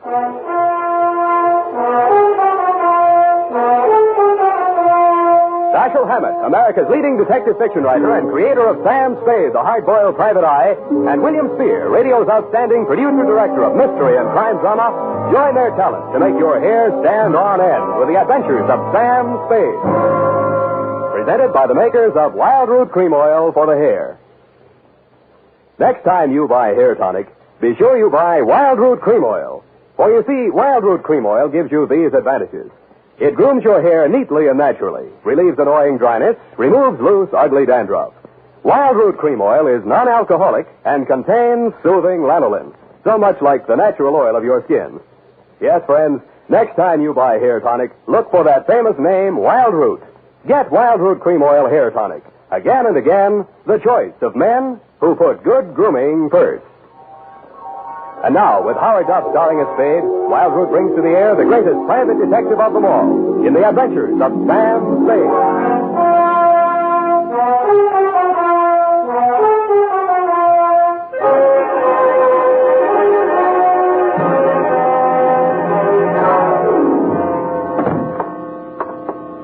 Effie! Yes, Sam, in your private office. Private, she says. I'd like to know what's private about it. I have everything ready for you, Sam. What's this? Ovaltine, to relax. I don't want to relax. I don't dare. Oh, there you go again, Sam. Going on nerves. How long do you think you can keep it up? With your help, I'll be in a coma inside 3 minutes. Thank you, Sam. Now, you just lie down here on the couch and I'll take your shoes off. Now, look, And I can take dictation while you relax. Nuts. Where's that black coffee? Sam, you're angry with me. Your eyes. Please don't glare at me like that, Sam. I can't bear it when you... I am not glaring. I'm trying to keep them open. Now, sit down. I got to keep moving around. Moving around. Rise yourself like this, Sam. Please, Effie, please. Date, fill it in. It's your life. Go on. Burn yourself at both ends. Let's see. To A.J. Tatspaw, claims manager, All Risk Insurance Company, Tide Building, San Francisco. From Samuel Spade, license number 137596. Dear Sir, the following is an accounting of my services to your company in connection with a claim of Emma R. Lazarus on the life of the assured Timothy R. Lazarus. The latter called at my office yesterday at approximately 11:30 a.m. He was tall, bald, gray-faced, and dusty. He looked as if he'd been buried and dug up several times. This may sound like a poor sort of jest, Mr. Spade, but my name is Lazarus, and I want you to bring me back from the dead. Well, sounds interesting. Why did you die? When did you die? And how did you die? I was declared dead by the appellate court of the state of California August 28th last year by reason of 7 years' absence. Who took it to court? My wife, Emma. Insurance? Yes. My wife and I agreed between ourselves to insure my life in the amount of $100,000 that she would collect on legal presumption of death after my disappearance and continued absence for 7 years. That's the law, Mr. Spade. Yeah, it's been tried a lot of times. What went wrong in your case? Wife double-cross you? If that's your attitude, I'm afraid I've come to the wrong man. Uh-huh. You're still in love with her. Well, that makes it tough. You know they'll nail her for perjury if you prove you're still alive? That's why I didn't go to the police. Even though we planned the deception together, she had reason to believe that I was actually dead. Suppose you cover the whole thing from the beginning, Mr. Lazarus. Yes. I married her back in 1940. And for a while we were happy. And then she became restless. You mean you were not able to support her in the manner to which she was accustomed? She was young, lovely, you wanted her to have nice things, but on your meager salary it was impossible. Oh, I know, it's an old story, but life is like that. Well, you said it. Yeah, well, there you are. I was assistant cashier at the Golden Gate Bank. Oh, no, not that. I started taking small sums at first, meaning to repay them later on. Let's not go through the whole script. How much did you embezzle? $20,000. Yeah, so you decided to take it on the lam before the auditors came in, and... I was going to give myself up, but Emma wouldn't let me. We made our plans that night, and I left for Mexico the following day. In Mexico City, I had plastic surgery done on my face, and then I settled down to wait for 7 long years until I would be declared legally dead. I suppose you might call it poetic justice, but just before the end of the 7th year, I contracted malaria. I was confined to a hospital for more than 11 months. You have had it. Oh, the doctors gave me up for dead and asked me to notify my next of kin. I gave them Emma's address. I never notified her to the contrary because it seemed to fit in so well with our plan. Too well, huh? Yes. I'd been to see her, and she refuses to believe that I am her husband. Oh, of course, my appearance is very much altered, but There must be some way to prove my identity. You worked in a bank. They must have taken your fingerprints. I removed them from the files and destroyed them. How are your teeth? My teeth? Teeth. Who was your dentist here in town? Dr. Smith, the great professional building. He'll still have your dental x-rays on file. They're as good as fingerprints. You go there this afternoon. Don't give your name. Tell them you're Mark Humboldt. Have a new set of x-rays taken, and I'll do the rest. What's your wife doing these days? Why, Emma's married again. Who's the sucker? Pardon me? The man. Oh, he's a doctor. Dr. Ernst Wilhelm. Wilhelm? He's quite well known, I believe. Yeah, and the cops would like to know more. Now, about my fee. Mr. Spade, I have no money. Oh, that's great. You have no money, and all you want is to hire a man to bring you back from the dead. And the more I succeed, the less chance I'll have of collecting. If I might make a suggestion, Mr. Spade, I don't know the ethics, but perhaps the insurance company? You would be doing them a great service. I think you're going to live, Mr. Lazarus. They can't keep a good man down. I'll collect from them.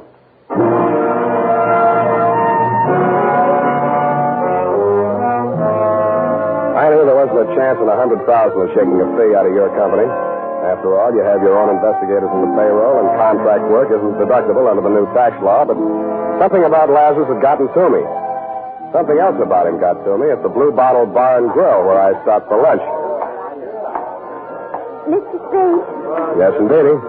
I'm Emma Wilhelm, Mr. Spade. Emma Lazarus Wilhelm? I see you do know who I am. May I sit down? Slide in, Mrs. Wilhelm. Thank you. I'm glad to know you have a sense of humor, Mr. Spade.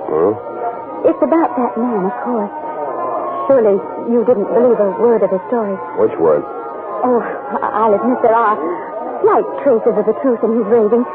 My first husband, Timothy Lazarus, was an embezzler. He did disappear, and it's quite true that I have collected the insurance on his life. I might even believe that Tim is still alive. But that man is not he. Then what are you so upset about? Oh, it's perfectly obvious what he wants. He's an extortionist. You're wrong. He doesn't want money, Mrs. Wilhelm. He wants you. Oh. Mr. Spade, how much do you know about my husband? Which one? Don't be flippant. Dr. Ernest Wilhelm. He made his first million panning lead nuggets out of gang war casualties and lost it on the stock market. He cut his second million out of Nob Hill and called it surgery. He lost that on horses, blinds, and malpractice suits. The last time he was mentioned in the paper, there was a big picture of him pumping sleeping pills out of the stomach of an aging burlesque queen. It may or may not have been coincidence that she did not recover, and that she was the ex-girlfriend of one of our better-known racetrack haberdashers, and if he got $100 for the job, he was paid off in booze. Please don't say any more. That poor girl. And she'll do the same thing to me. Well, if you persist in helping that imposter, you'll be responsible for whatever happens to me or anyone else you involve. Anything else I should know? Yes. Both you and your client are being watched and followed. You can't escape him. He's not quite the has-been you'd like to think he is.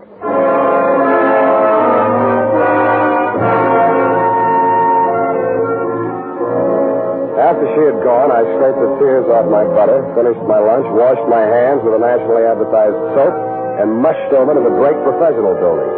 I found my client's dentist in his lab polishing up a set of gold inlays. Humboldt? Oh, yes, his x-rays have come through. Only set today. They're on the clamp there. Don't touch them, they're not dry. Oh, I'm sorry. What's your interest? Police identification? You guessed it. Always happy to cooperate. Thanks. How about digging in your files for the x-rays on a patient named Lazarus? Oh, yes, be glad to, of course. Well, let's see now. Labby, Lavelle, Lawrence, Lawson, Gluskin. That's a G. What's that doing here? Ah, Lazarus. Timothy R. Is that your name? That's the name. Jimmy, April 1940. Should have been in for dental hygiene. Have to remind Miss Baker. That's my name. These pictures, how do they compare with this new set? Well, let's have a look. Switch on the light there, will you please? Let's see. Malocclusion, impacted third molar. Ah, erosion inlay. Yes, it's very interesting. You mean they're the same in both sets of pictures? Oh, dear, no. A man's mouth could change a lot in 7 years, couldn't it? Yes, especially with dental neglect, but that would never cause a man to grow new teeth. Oh, well. You see here, Humboldt has one more lower incisor and two more molars than Lazarus. And the whole character of the mouth is different. Now, these two men would not look even faintly alike. Well, could there have been some mistake in filing? Oh, dear, no. Miss Baker's been with me for 10 years. Never made a mistake yet. Mm-hmm. Could I talk to her? Not in today. Been out since Tuesday. It's cold. Oh, say, by the way, you're a detective. How's this for a mystery? She phoned me this morning and thanked me for sending a doctor around to examine her. Now, this is the peculiar part. I have no recollection of having done so, and I'm not acquainted with the doctor she said I sent her. That wouldn't be a Dr. Ernst Wilhelm. Why, yes. Wilhelm. That was the name. Do her another favor, will you? Call a doctor you do know and tell him to get over there as fast as he can.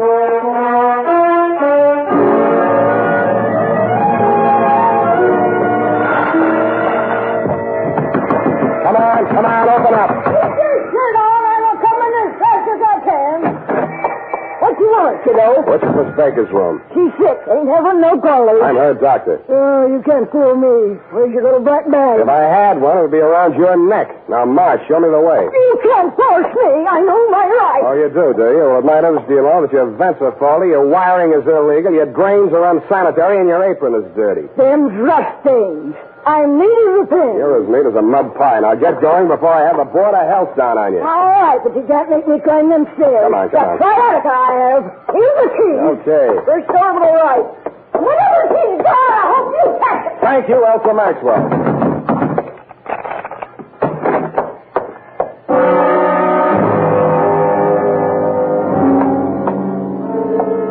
She was stretched out on the bed, her left arm twisted under her and her right dangling over the edge.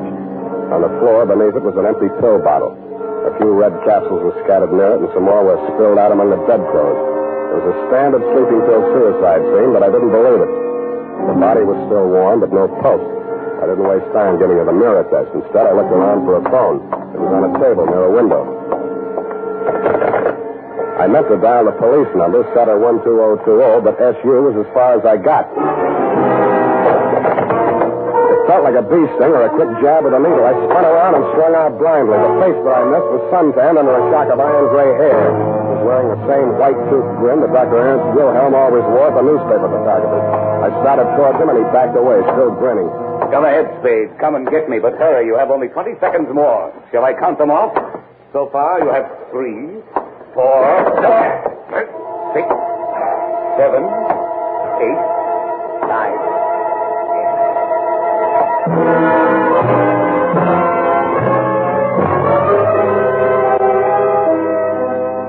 floor kept dropping a foot at a time as I walked toward him. But every time I got to the bottom of the incline, it tilted up the other way, and I slipped back. He kept dropping out of sight, and every time I got him back into my line of vision, he was farther away. The walls of the room opened out and disappeared into some clouds. The ceiling spun around faster and faster until it whirled away like one of those flying discs. Then the floor turned into gelatin, and I sank into it.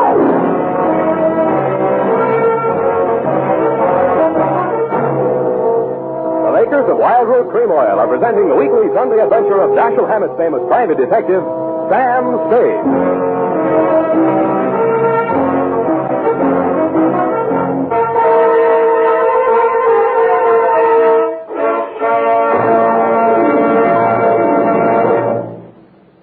Now, here's important news on good grooming. If you want the well-groomed look that helps you get ahead, socially and on the job, listen. Recently, thousands of people from coast to coast who bought Wild Root Cream Oil for the first time were asked, how does Wild Root Cream Oil compare with the hair tonic you previously used? The results were amazing. Better than 4 out of 5 who replied said they preferred Wild Root Cream Oil. Remember, non-alcoholic Wild Root Cream Oil contains lanolin. It grooms the hair naturally, relieves dryness, and removes loose, ugly dandruff. So if you want your hair to be more attractive than ever before, get the generous new 25-cent size of Wild Root Cream Oil, America's leading hair tonic, on sale at all drug and toilet goods counters. It's also available in larger economy bottles and the handy new tube. Get Wild Root Cream Oil. Again and again, the choice of men who put good grooming first. By the way, smart girls use Wild Root Cream Oil, too. And mothers say it's grand for training children's hair.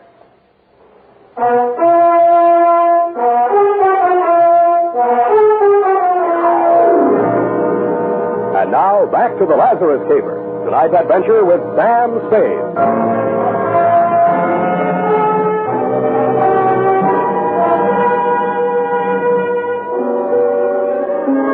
The dream time lasted about 300 years. Around Christmas time in the year 2247, another bee stung me.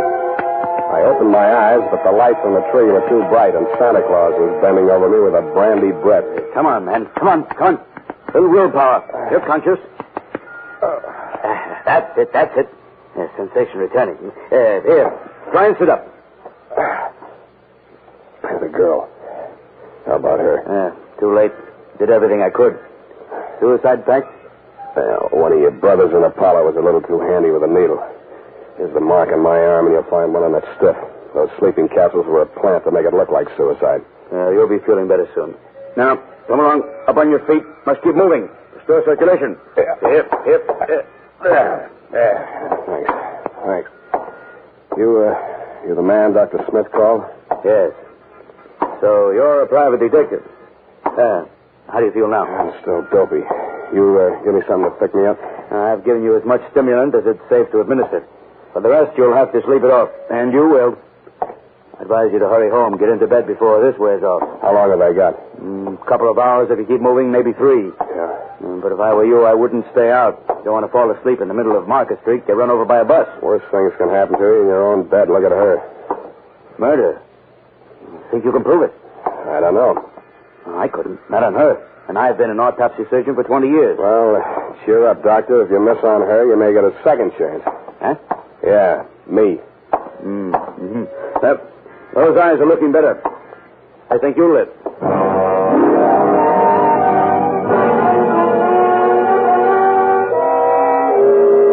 I wasn't so sure. Unless I could nail Wilhelm before my 3 hours was up, it was a safe bet he'd nail me again with that needle. He had done me one favor. He'd convinced me that my client was really the man he claimed to be and that Wilhelm and Emma knew it. My best hope of smoking him out was to dig out some solid proof. I spent 10 minutes of my 3 hours getting to the Hall of Records and 10 more finding out there was nothing there on Lazarus but his death certificate. I had a gander at the wanted file at police headquarters. They'd checked him out in August of 47 when the court had pronounced him dead. I looked at my watch. With 2 hours and 17 minutes of wakefulness left, I just didn't have time. I stopped by Lazarus' hotel, got a set of his fingerprints and several samples of his signature, took them to a penman I know down on the Mission, and between us we forged the most amazing set of documents ever assembled on one man. All dated, notarized, certified, witnessed, registered. One even bore the great seal of the state of California and the signature of the governor. I squeezed them all into a large briefcase, propped my eyes open with toothpicks while I drank half a gallon of black coffee, then phoned Dr. Wilhelm's night number. I told him I was one of Russian Leo's boys, and a cop had just winged me on the lam from the jewelry store job. He agreed to meet me at his office.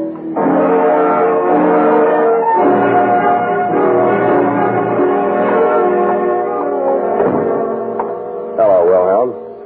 Yes? Is that all you got to say to the guy you knocked off an hour ago? I'm afraid I don't quite follow. Who are you? Look, I know that you know, and you know that I know. We even wrote a song about it, so let's get off the dime and don't reach for a needle. This gun is bigger and it shoots farther. Well, I can see you mean business. What do you want? First, I want to show you a few things. Here, take a look.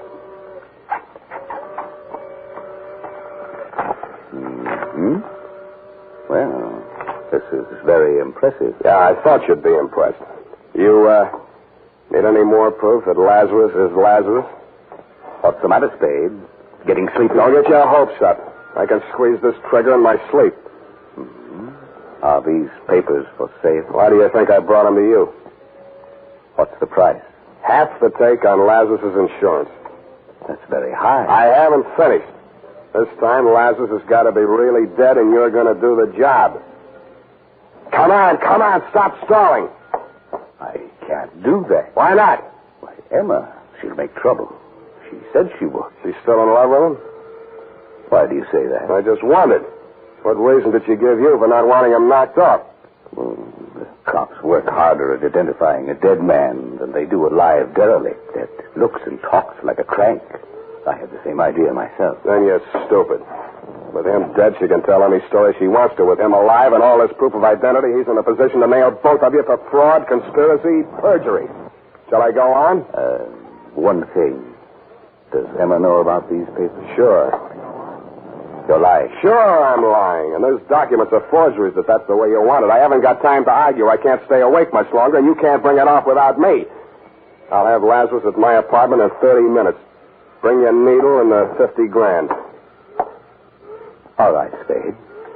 I'll be there.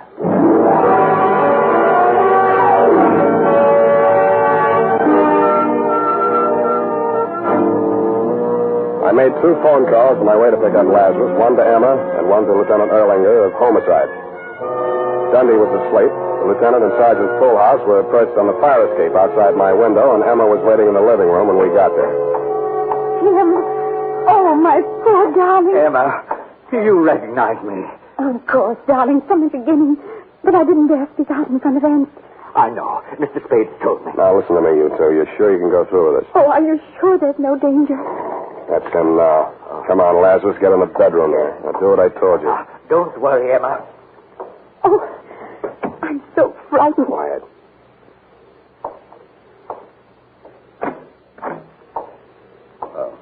Hello, Spade. I got here just at... Emma, what are you doing here? Mr. Spade told me. I agreed. It's the only thing to do. I wanted you to know that. Well, I'm glad to see that you've come to your senses for a while there. You see, you were wrong, Spade. Did you bring the stuff? Here's your money. I have a hypodermic in the case here, and it's already loaded.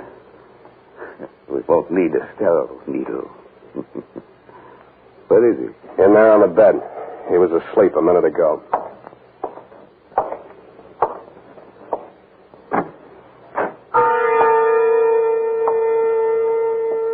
The grogginess that had kept coming back over me in waves for the last 2 hours swirled over me again as Wilhelm leaned over the bed where Lazarus lay, stretched out with his eyes closed. For a split second, I blanked out, and I was afraid it had already happened. But then I saw Wilhelm's hand coming down in an oblique angle toward Lazarus's forearm. Then my vision blurred again, and my arms felt too heavy to lift. It was Emma's scream that jolted me back. I clawed out blindly. Let go of it. You get it in your own arm. Let go. Why, you double-crossing... Now, here's a little sleeping medicine for you. Okay, boys. Come and get him. Good boy, Sam. Good boy. We won't forget this. Yeah, a likely story. Get that broken glass, Bullhouse. Put it in the Dixie cup. Now, handle it careful. Won't analyze that medicine. You okay? Who are these people, Sam? Accomplices? Yeah, but not the homicide. What about Aunt? They won't let him go free, will they? Don't worry. He's out of circulation for good. Mr. Spade. Yeah, Lazarus. I don't know how to thank you. Yes. You don't know what this means to us. Yes, I do.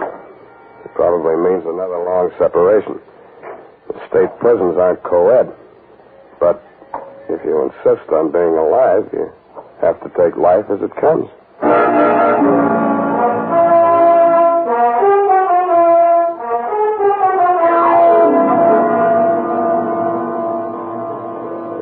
Period. End of bedtime story. Oh, Sam, it's so sad. That poor couple, so much in love. But you had to do your duty, didn't you, Sam? They had to pay their debt to society, of course. That's why you had to be so hard and unrelenting and not give in to your better nature. That's right. That's right. Never give in to the ship. Don't tread on me. There was Hobson's... where was it that Hobson... you may fire when ready. You know best, Sam. I'll just go type this up.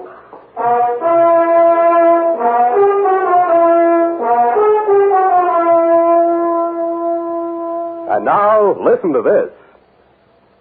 A good friend of the family. That's Wild Root Cream Oil Hair Tonic, folks. Wild Root Cream Oil grooms the hair neatly and naturally, relieves dryness, and removes loose dandruff. Now, get Wild Root Cream Oil at your drug or toilet goods counter in a new 25-cent Get Acquainted bottle. Also, ask your barber for a professional application of Wild Root Cream Oil Hair Tonic. Again and again, the choice of men who put good grooming first.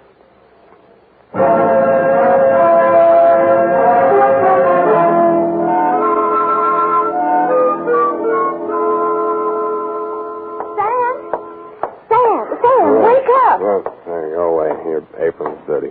Sam, I'm not wearing an apron. Then why don't you let me sleep? Sam, you've got to wake up. Your coffee's here. And tell them I'm in conference. No, Sam, no. The black coffee. You said to order 3 gallons. What? I couldn't tell you it all. I'll make another trip. 24 cardboard containers. You'll have to drink it up fast now. They're leaking already. Abandon ship, all ye who enter here. Oh, Sam, what am I going to do with it? Open the restaurant. Good night. Oh, good night, Sam. Number 3 turret, open fire.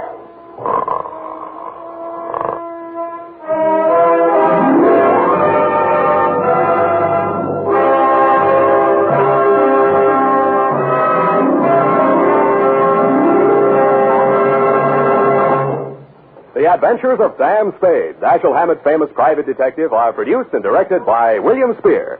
Sam Spade is played by Howard Duff. Lorene Tuttle is Effie.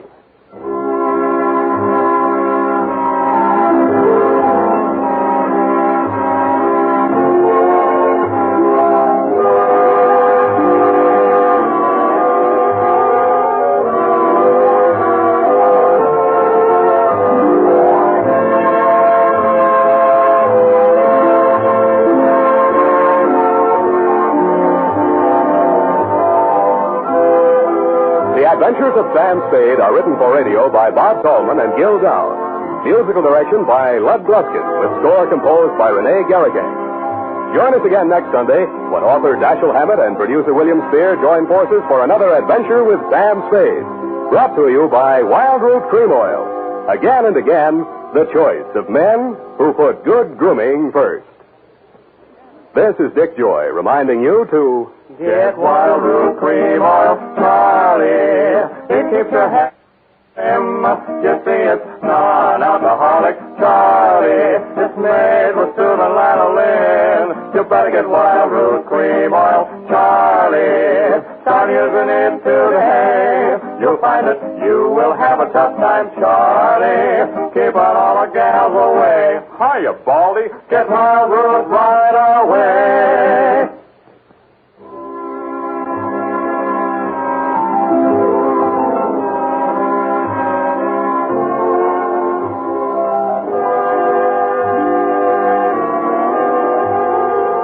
This is CBS, the Columbia Broadcasting System.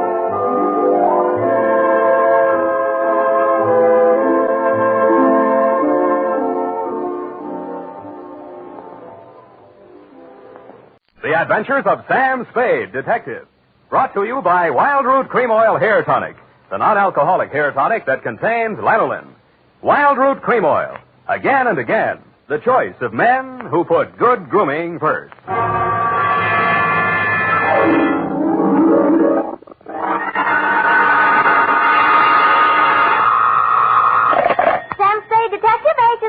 This is Sam, Blackleg Spade, the third most dangerous gambler on the Barbary Coast. Oh, Sam, not horses again. Horses, women, and the gaming tables, Effie, the diversions of the elite. Well, divert yourself with this, Sam.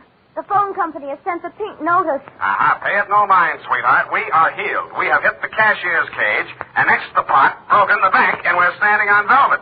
Sam, are you sober? Definitely velvet. Warm, too. Sam, from where are you calling from? You're wrong, Effie. It's a drugstore. Stay where you are. I'll be right down to deal out my report on the hot 100 grand caper.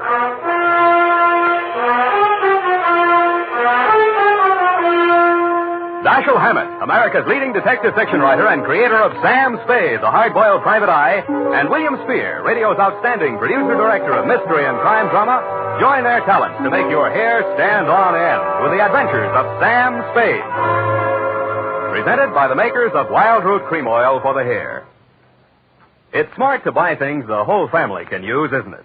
That's why I say it's smart to buy Wild Root Cream Oil Hair Tonic. To Mom, to Dad, to the children, Wild Root Cream Oil is really a friend indeed. Non-alcoholic Wild Root Cream Oil with lanolin grooms the hair neatly and naturally, relieves dryness, removes loose, ugly dandruff. I hope you have a big family-sized bottle of Wild Root Cream Oil in your home. Get Wild Root Cream Oil Hair Tonic. Again and again, the choice of men who put good grooming first. And now, with Howard Duff starring as Spade, Wild Root brings to the air the greatest private detective of them all in the adventures of Sam Spade.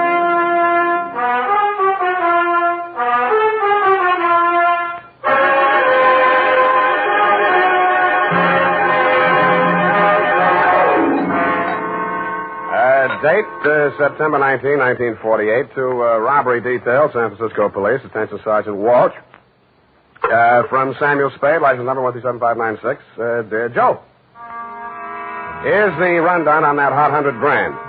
It started pleasantly enough when my secretary, Miss Effie Perrine, cute little mouse, eased into my private office, closed the door behind her, and leaned back against it with that air of pained resignation, which generally means there's a customer outside that she doesn't approve of, but that I'll see her anyway. It's up to you, Sam. She's very well dressed, and I imagine she can afford you. How do you deduce that? Oh, she dropped her purse. I didn't get time to count it all, but there was a $100 bill on top. Well, sure, in, Effie. Sam. Go ahead, say it. Oh, I don't know, Sam. Sometimes, well, there's just money. No, that's one of the reasons I hire you. What's the matter with it? Nothing. That's just it, Sam. She's very good-looking, cultivated, and very kind and considerate. And she seems sincerely troubled. You mean her act is a little too good? I felt that too, Sam. Thanks, Angel. I'll keep that in mind. Tell her to come in. All right, Sam. Mr. Spade will see you, Mrs. Kilcoy. Thank you. Thank you for seeing me, Mr. Spade. My pleasure. Won't you sit down? Oh, thank you. I'm Lorraine Kilcourse, Mr. Spade. It's about my husband, Leonard Kilcourse. Husband? Oh. We've only been married a short time. It was a quiet ceremony at the San Pedro Mission. Leonard didn't want to subject me to any publicity. The difference in our ages, you know? You mean you want me to keep it a secret? Oh, no, except for the newspapers, of course. Naturally, all of Leonard's friends know. No, he doesn't have many, from what I've heard. I thought it strange, too, that such a prominent man should have such a small circle of acquaintances. I met him only a short time before I married him. He's been very kind and absolutely devoted to me, and I suppose I should feel ashamed of myself for coming to you. But there are so many things about him that are mysterious that sometimes I can't seem to find my handkerchief. Here. Kleenex. Oh, I'm sorry. Thank you. I take it you're not a San Francisco girl. No, I met him at a dude ranch. Well, maybe I can clear up some of your mysteries for free. The reason your husband doesn't have many friends is because they keep dropping dead.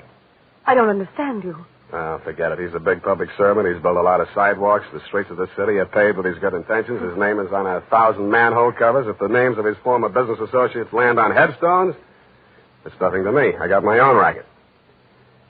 Well, what? I think my husband is paying blackmail to someone. Uh-huh. And upon what do you base your suspicions, Mrs. Kay? It started about a month ago. He began withdrawing large sums from our joint account. First it was $10,000, then $20,000, and last week, $50,000. Mm-hmm. And this morning, he closed out the balance of the account. $100,000. Well, he's got it to spend, Mrs. Kilcoy. Well, I won't pretend the money doesn't interest me, but what's behind it, Mr. Spade? Each time he withdraws these cash sums, he leaves the house without a word to me. And sometimes doesn't return until dawn. My husband is not fond of nightlife, Mr. Spade. Only a desperate situation could induce him to leave the house after dark. Yeah, so I've heard. They say that's how he kept his health as long as he has. All right, you want me to trail him, find out what he does with the money. Just one question. Why'd you pick me for the job? Why, your reputation... That's local. You say you're new in San Francisco. Well, I do read the local papers. Your picture was in only 2 weeks ago. Yeah, well, that caper didn't help my reputation. I like your looks. A nice, honest face. A man I could trust. Well, don't buy that. And I'm sentimental, too. Your picture reminded me of someone who was very dear to me. My brother. Of course, you're nothing like him, really, but you do look alike. I suppose that sounds like a silly woman's reason for... Yeah. What's your address?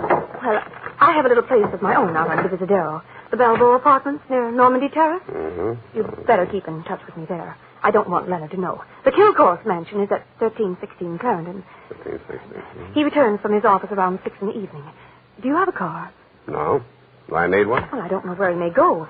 Here are the keys to my car. It's parked in front of the main entrance. A gray Plymouth. He won't recognize the car. My brother's. Now, about your fee. $100 now. If I need more, I'll leave you know.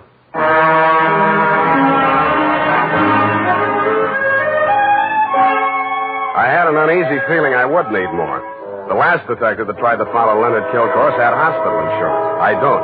But I'm a gambler at heart, so I parked Lorraine's Plymouth across the street from the Kilcourse mansion and waited. At 9 p.m., Mr. Kilcourse, much too old for her, came out the front door and flagged down a taxi.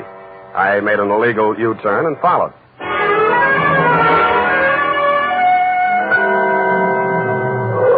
The trail ended across the Golden Gate Bridge in Marin County. It was a country club-type building on top of a hill overlooking the bay. It did business under the name of Ernie Nogales' Racket Club. The racket had nothing to do with tennis. It came from two sources. The moans and groans of the customers losing money at the roulette wheels and crap tables, and the glad hand the management threw at my quarry as I followed him in. Well, Mr. Kilcourse, surprised to see you.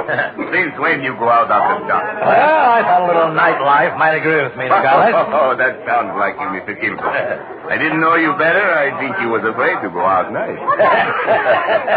Well, now, I was thinking of buying this place to retire to. But I figured it'd be cheaper to win it at your roulette table. What's your limit here? 10,000. But for you, wide open, the sky. $100 grand for a starter? Well, any time they catch you with hot money, Mr. Kilcourse. Come over to the cashier. I sell you the chips myself. I didn't have to bother making myself inconspicuous. Everybody in the joint stopped playing to watch Kilcourse while he shoved his $100 grand roll through the cashier's window and scooped up 4 stacks of $1,000 chips. Make your best, please. All right, you. Spin that wheel. Huh? How much you got there? $25 grand. Any objections? Is that okay, Mr. Nogales? Spin it, Joe. I'm covering through the table personally. Okay, sir. Around and round the little ball goes. 15 pays 15 and the rest. Maybe next time, Mr. Kilcourse. Why don't you double up, play the red and the black? It's safer. I'll stay with the numbers. 50,000 on 15. Spin it. It's okay, Joe. I'm still covering. Well, it's your money, Mr. Nogales.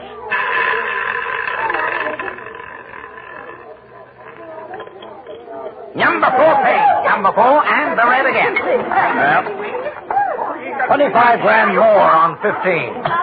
Look, Mr. Kilcourse, go on, enjoy yourself. Take it off your income tax, but please spread them out a little there, those chips, huh? It looks bad for the house. What kind of a joint is this? Can't you cover the bets? Okay, Joe. He asked for it. Okay, sir.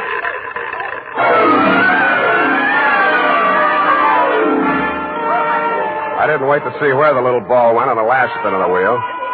I would have made a side bet with any taker that Kilcourse wanted to lose that $100 grand. I would also have made book he knew I was following him.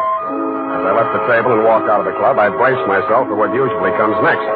There would either be a dead body in the car or somebody would crease my noggin with a sap. But nothing happened. I switched on the headlights and stood in the glare of them for fully a minute, but nobody even shot at me. I flushed the shrubbery, no gunman. Checked the ignition wires, no booby traps. Driving back to town, I racked my brain for some way to bring them out into the open. I felt like a man with his life savings all on one number, waiting for the wheel to stop spinning, which wasn't far from the truth. Not much of a cliffhanger, but the best we could do this week.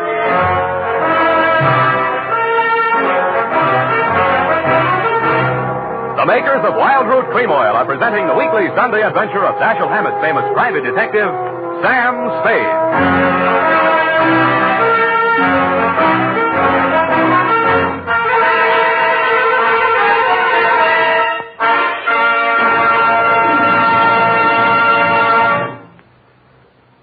Now, here's important news on good grooming. If you want the well-groomed look that helps you get ahead, socially and on the job, listen. Recently, thousands of people from coast to coast who bought Wild Root Cream Oil for the first time were asked, how does Wild Root Cream Oil compare with the hair tonic you previously used? The results were amazing. Better than 4 out of 5 who replied said they preferred Wild Root Cream Oil. Remember, non-alcoholic Wild Root Cream Oil contains lanolin. It grooms the hair naturally, relieves dryness, and removes loose, ugly dandruff. So if you want your hair to be more attractive than ever before, get the generous new 25-cent size of Wild Root Cream Oil, America's leading hair tonic, on sale at all drug and toilet goods counters. It's also available in larger economy bottles and the handy new tube. Get Wild Root Cream Oil, again and again, the choice of men who put good grooming first. By the way, smart girls use Wild Root Cream Oil, too. And mothers say it's grand for training children's hair.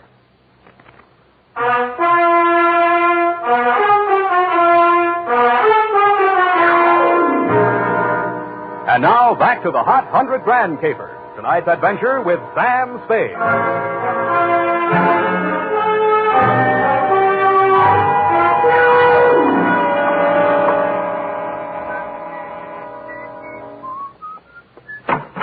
Yeah? This Mrs. Kilcourse's apartment? Yeah? She here? Yeah? Well, can I come in? Yeah? Tommy? Yeah? Who is that, Mr. Spade? Yeah. Oh, this is the detective I was telling you about, Tommy. Remember? Yeah? The one who looked so much like you? Yeah? No. Oh, excuse me. This is my brother, Tommy Lane. Yeah. I mean, Tommy, won't you run down to the corner and buy me some cigarettes for about 20 minutes? I have something to talk over with Mr. Spade. Yeah. nice boy, your brother. Small vocabulary, but big feet. Well, he's shy. Now, what did you find out about my husband, Mr. Spade? He dropped $100 grand in a gambling joint. Ernie Nogales' racket club. You know it? No, but I know Ernie Nogales. I knew him in Reno before I met Leonard. He lost his license there for running a crooked wheel. The way Kilcourse was playing tonight, that wheel didn't have to be crooked. He was trying to lose that $100 grand. But why? Why would he do a thing like that? One of two reasons. Either he's paying off to Nogales or he's paying off to somebody else, and Nogales is the go-between. Well, I don't believe it. Ernie is a crooked gambler, but he doesn't touch blackmail. And your husband isn't stupid enough to drop $100 grand in 3 turns of a wheel. Anyway, I'm not tangled with him and or the Ernie Nogales mob for $100 of your money or anybody else's. Here, take it. Well, and here are your car keys. No, wait, please. You can't desert me now. Why not? Well, I haven't told you everything. I'd hoped I wouldn't have to. About your brother? How did you know? The only place you get a green suntan is in a pokey. Besides, he acts kind of stir-crazy. Spent a little time in solitary, didn't he? He won't talk about it.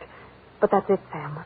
That's why Leonard is paying that blackmail money to Nogales. You just said Nogales wouldn't touch blackmail. Any other corrections you'd like to make in your copy before we proceed? Yes.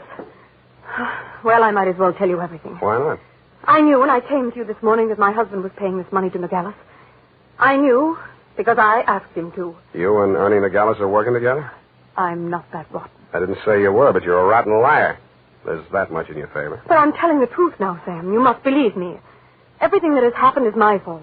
I persuaded Nogales to give my brother a job in his place in Reno. Mm-hmm. They quarreled, and when he got closed down, he blamed Tommy.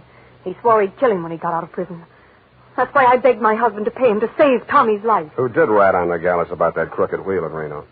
I did. That's why I feel responsible. Leonard is so fine, so generous. But I can't let him go on paying for my mistake. Yeah, like you said, he's going to run out of money. Look at me, Sam. Do I look like the kind of a woman to whom money means everything in the world? No, but you're looking at me, not at Kilcourse. You're laughing at me. Oh, I know what you think. Perhaps I did make a mistake in marrying Leonard, but he was so kind, so considerate, like my father. Everybody reminds you of your relatives. You don't believe my story? Well, since you asked. Well, all right, then here's the truth. I'm really Jack the Ripper's granddaughter. My parents were terribly wealthy. I harpooned my mother in her Beverly Hills swimming pool, set fire to my father with a $50,000 negotiable bond, and eloped with John Wilkes Booth. That brings us up to 1865. Shall I go on? Don't stop. It's great. Oh, get out of here. Get out of here and leave me alone. After you've told me all your secrets, I'm not that rotten. You won't help me. You never intended to. Why go on torturing? Oh, now stop that. Please. I believe you. I believe all your stories. Now, what is my next smart move? Sam, the only way to stop Ernie Nogales is to prove that he's running a crooked wheel. And then he'd pay back all that blackmail money, and he wouldn't dare lay a hand on Tommy. Well, it's going to be hard to prove and expensive. I'll have to lose a little on that wheel before I can figure the way it's rigged. How much can you invest? Well, I have about $1,000 of my own. With you? Yes. Here. You take it. Smells nice. Sam. Yeah? Sam, after all this is over, and after I've put things to right with Leonard, I should have told him before this, but I owed him so much. Oh, Sam, I'm so glad it's you. Yeah. Me too, Angel. Go now, darling, before I beg you not to. What time does that joint close? Well, it runs all night, I think. Good. Let's stay up late and raid the icebox.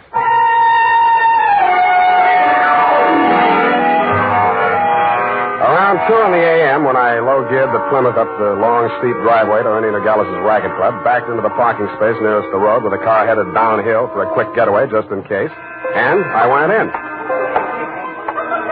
The joint was still going full blast. I bought $500 worth of chips, swaggered over to the table where Kill Course had dropped his $100 and nonchalantly flipped the blue chip onto the red. Appalachia, ladies and gentlemen, make your game. Okay, that's all. Around and round the little ball goes. I didn't look to see where the little ball went. Most of the money was on red, so it was bound to turn up black. A red, please. What? Number 15. Place your bets, please. Make your game, ladies and gentlemen. Around and round it goes. The chips were spread around more the next turn, so I stacked 100 at the bottom of the 1 to 34 column. With a crooked wheel, my 100 made it the best bet to lose. And 19, and the red wins again. Hey! I plunked 500 down on number 5 and raked in 17,500. I left my original bet on the table. When the little ball fell into the pocket, I was $35,000 to the good from my point of view, but not from my clients. I doubled my bet and looked apprehensively around. There were no surly characters edging up behind me. In fact, the only surly character in sight was Ernie Nogales, and he looked happy. That didn't make much sense. When my bankroll got to $105,000, I played a hunch. I threw $5,000 of it back on the table and lost it. That made a kind of sense. I cashed in the rest of my chips and squeezed the $100,000 U.S. currency into my inside pocket. If anybody aimed for my heart, it was thick enough to stop the slug, which was some comfort. But what I saw when I walked out to the parking lot was no comfort at all. I'd gotten just a glimpse of it through some trees. A sedan backed into a driveway halfway down the hill. It was blacked out except for 5 glowing cigar ends that showed through the windows. I could think of only one reason for 5 cigar smokers to be parked in that particular spot at that particular moment. The Plymouth was where I had parked it, pointing straight down the hill. I slammed the door but didn't get in. And I listened. The car down the hill was getting ready, too. I cracked the door of the Plymouth wide enough to get my arm inside and pressed the starter with the heel of my hand. I switched on the lights, pushed the clutch with my left hand, used my right to shift it into low, and I pulled the hand throttle out all the way and let it go.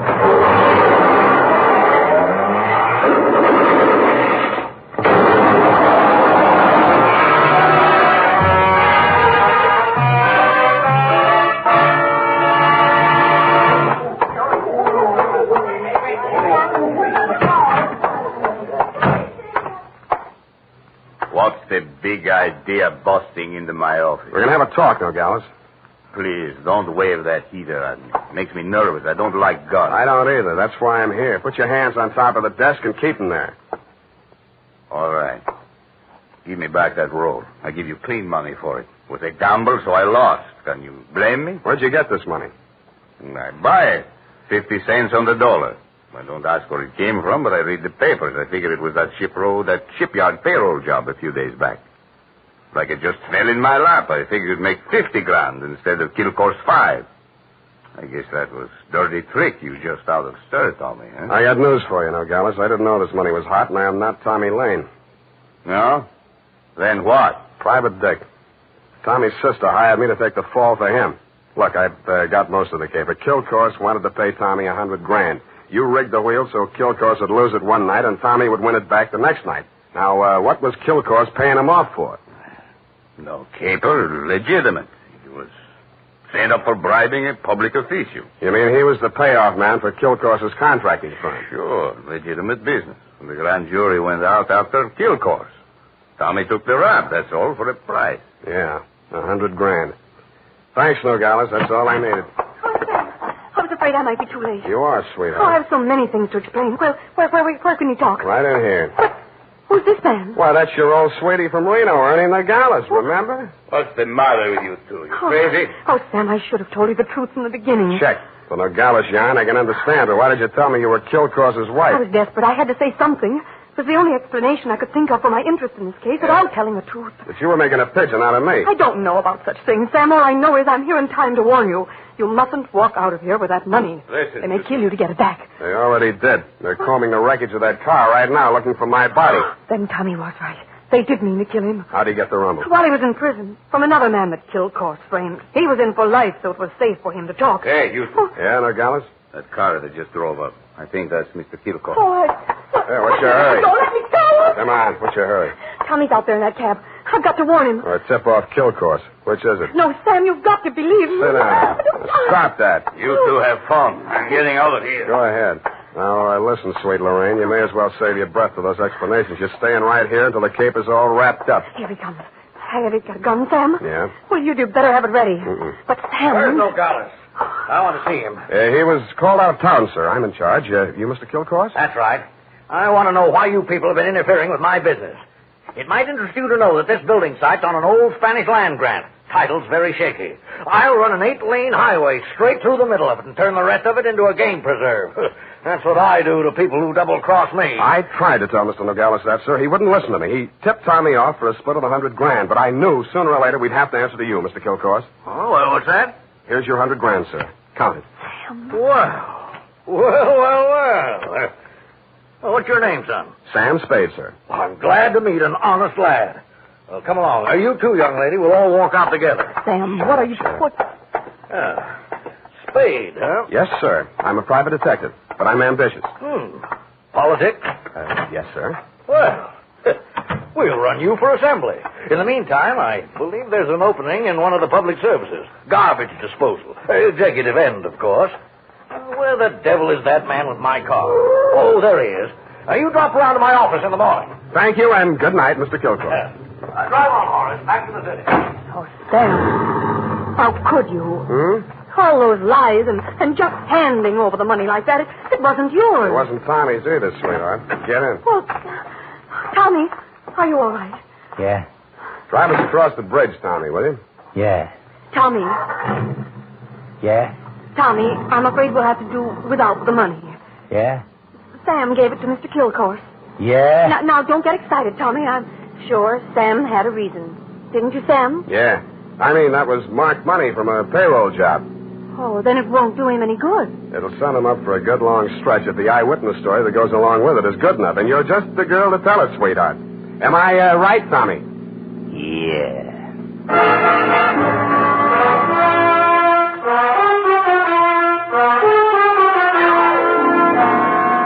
Period. End of report. Already? But Sam. Yeah? What happened? Who were the 5 men in the car, the ones who shot at that Plymouth in the mistaken belief that you were in it? Their names are of little account, Effie. Suffice it to say that Kilcourse pointed his pudgy finger at them in the hopes of keeping the charge of attempted murder out of his indictment.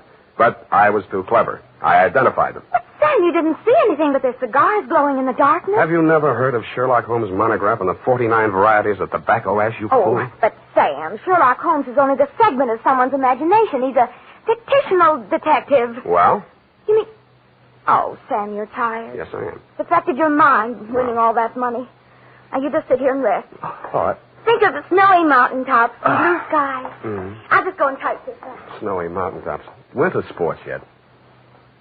And now, listen to this.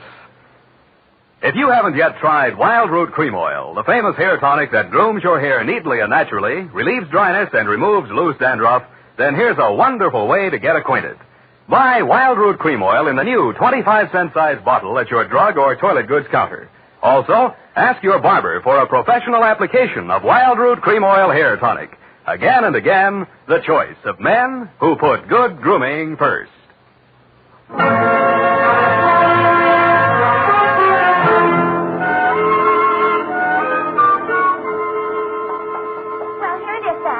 Not that it made any difference, but how did you guess that she wasn't Mrs. Kilcourse? Simple. Kilcourse didn't recognize it. But, Sam, that was after you denounced her. I did no such thing. From the report, Sam, in black and white. Quote, why did you tell me you were Kilcourse's wife? Unquote. At that point, you assumed that she was not Mrs. Leonard Kilcourse. I did not. I merely wondered why she had told me. Well, with all the lies she told, you might have assumed anything she said was totally devoid of truth. And I did, sweetheart. I did. Oh, well, that's a relief. I was afraid for a while she'd taken you in. What's that got to do with the truth? Oh. Good night, Sam. Good night, sweetheart.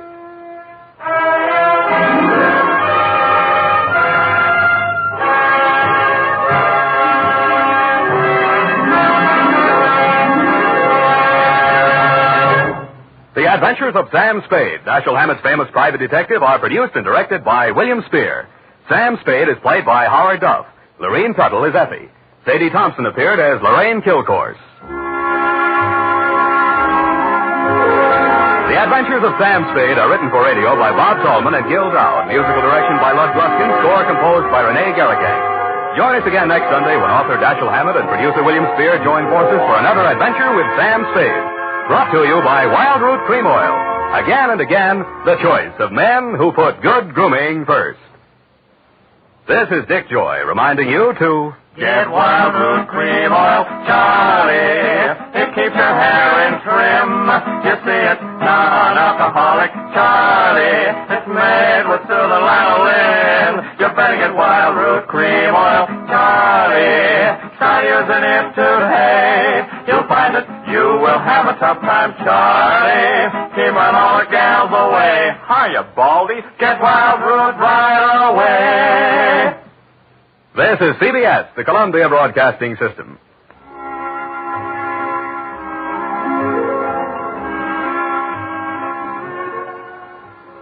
The Adventures of Sam Spade, Detective. Brought to you by Wild Root Cream Oil Hair Tonic, the non-alcoholic hair tonic that contains lanolin. Wild Root Cream Oil. Again and again, the choice of men who put good grooming first.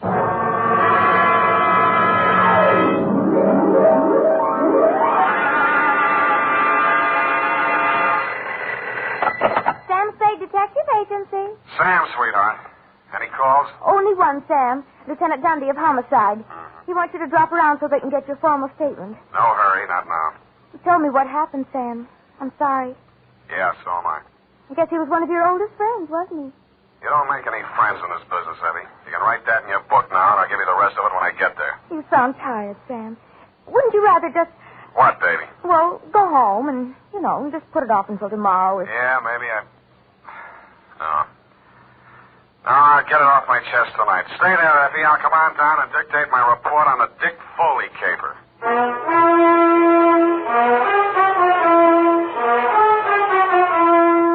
Dashiell Hammett, America's leading detective fiction writer and creator of Sam Spade, the hard-boiled private eye, and William Spear, radio's outstanding producer-director of mystery and crime drama, join their talents to make your hair stand on end with the adventures of Sam Spade.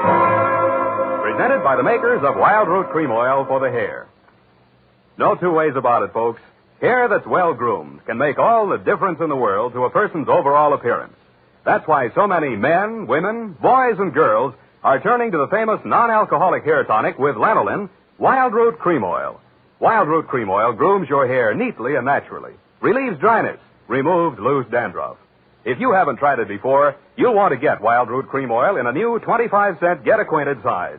Yes, get Wild Root Cream Oil. Again and again, the choice of men and women and children, too. And now, with Howard Duff starring as Spade, Wild Root brings to the air the greatest private detective of them all in the adventures of Sam Spade.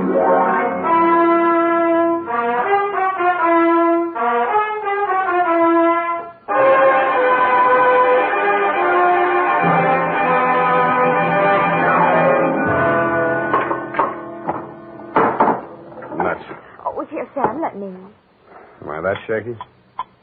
Say when. Just to the top of the glass. Now, that's enough. You spill it. Yeah. Sam, what you said over the phone about not making any friends in this business, you didn't really mean that, did you? Forget it. You can label this, file on Dick FOley. Date, fill it in. Yes, sir. To Dundee at Homicide, I guess, from Samuel Spade, license number 137596. The facts are all here. If you can dig a formal statement out of it, you're welcome. I'd known Dick FOley ever since I took out my license. We'd worked several big capers together back in my days as a Continental Lot. He and Mickey Lanahan and I. Then he and Mickey opened their own office, FOley and Lanahan, Private Investigations. 5 years back, Mickey stopped the slug, and since then the sign on the door read Dick FOley Detective Agency.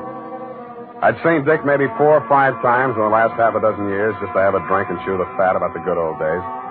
He never talked about his private life. I assumed he didn't have any. So when I went to his office the day before yesterday in response to his call, I was surprised to find him in a clinch with one of the most beautiful nails I've ever seen.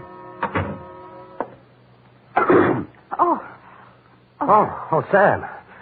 Well. Shall I come back after lunch? Sam, this is Maxine, my wife. Well, you don't deserve it, but I'm happy for you. I'll return the compliment, Sam. I wanted to meet you for years, but Dick wouldn't introduce me. Now you know why. Well, you run along, honey. Sam's here on business. All right, Dick. You can bring Sam home to dinner if you like. There's plenty. If he's not too busy, but don't count on that. Well, try anyway, won't you, Sam?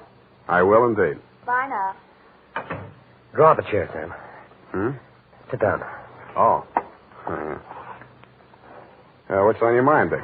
You remember Claude Spicer, that grifter I sent over for that jewelry store hike back in 43? You never told me you were married, Dick. I'm very happily married. Now, please pay attention. Claude Spicer, yeah. Yeah, I remember the caper. Wasn't there a dame involved? Well, Spicer had a girlfriend, but the cops gave her a good bill of health. Spicer went up for a 5-year stretch. They spun him last month. Whatever happened to that dame? Now, look, about Spicer. He gunning for you? You hit it. How scared of him are you? Well, enough to ask you for help, Sam. What's eating him? Just revenge? Sam, I wouldn't tell this to anybody but you. But all the facts of that caper didn't come out at that time. I thought of it. How come? Well, I couldn't have stayed in business in San Francisco if it had been generally known that my partner was the inside man on a jewelry store heist. Mickey? Yeah, Mickey Linehan. You and I are both great at choosing partners, Sam. They both deserve what they got. Only one difference. I sent up the killer that plugged my partner. Some people thought the way you gave evidence at Spicer's murder trial wasn't so hot. Well, he was alibied, Sam. In fact, the robbery was his alibi for the murder. I don't know how he managed it. I've been trying for 5 years to figure it out. Spicer's afraid I might succeed someday. That's why he's out to get me. What's he waiting for? Oh, I don't know. He won't do it simple. He'll have a fancy plan like the other time. He's tricky. Where's he staying? At the Belvedere. Here's his mug. I kept a plant on the building for a couple of days, but he stayed holed up in his room. I think he spotted me. Okay, Dick, I'll give it a buzz. Now, wait a minute, Sam. Yeah? I'm not asking you to do this for love. Standard fee, $25 in whiskey money. Okay? Forget it. This one's on me.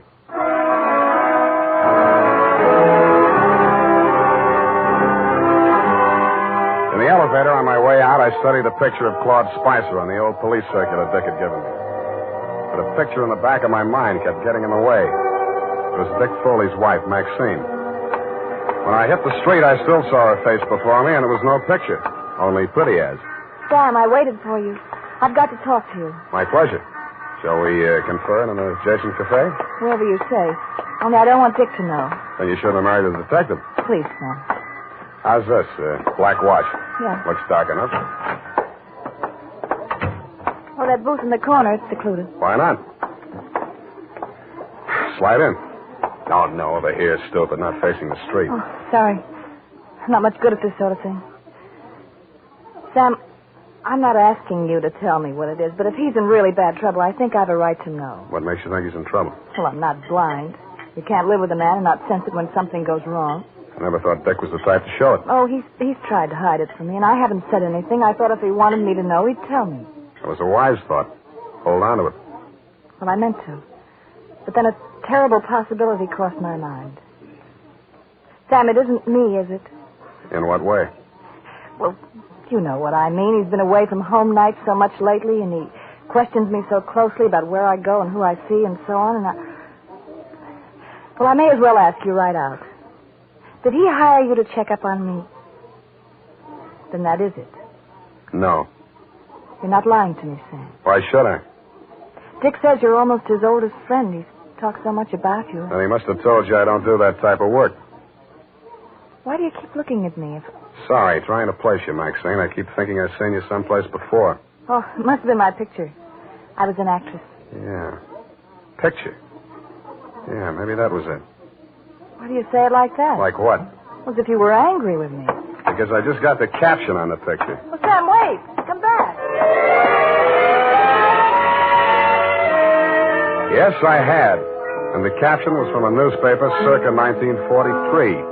And it read, Actress Lovely cleared in Lanahan slaying. I flashed my tin star at the room clerk at the Belvedere, learned that Claude Spicer was in, and stuck around to make sure the clerk didn't buzz the room to tip him off. Around 4 p.m., Spicer went out, very dressed up, umbrella, gloves and all. He walked down Geary to Grant and turned north. A cold San Francisco drizzle started blowing up from the bay. I wished I'd brought my overcoat. A half a block up from California, he entered Grayson's jewelry store. I peeked through the rain-streaked show window after him. Inside, pawing eagerly through a tray full of diamond clips while a long-suffering clerk eyed her hopelessly from his side of the counter, was the actress Lovely. Maxine shot Spicer a quick glance of recognition as he entered, but they didn't speak. He took up a pose of gentlemanly patience, shrugged his eyebrows sympathetically at the clerk, and leaned elegantly on his umbrella while Maxine found fault with every piece of jewelry that was shoved in front of her. The bored expression left his face only once. That was when the clerk opened the vault and brought out some unset stones. Their act may have been fooling the clerk, but it was as plain as the nose on Spicer's face, a very plain nose it was, that they were sizing up the joint for a pushover. Maxine left first. He stayed long enough to buy a cigarette lighter and then followed her out. As I took out after him, I stopped to read the sticker on the inside of the glass door. It said, "These premises protected by Dick FOley Detective Agency."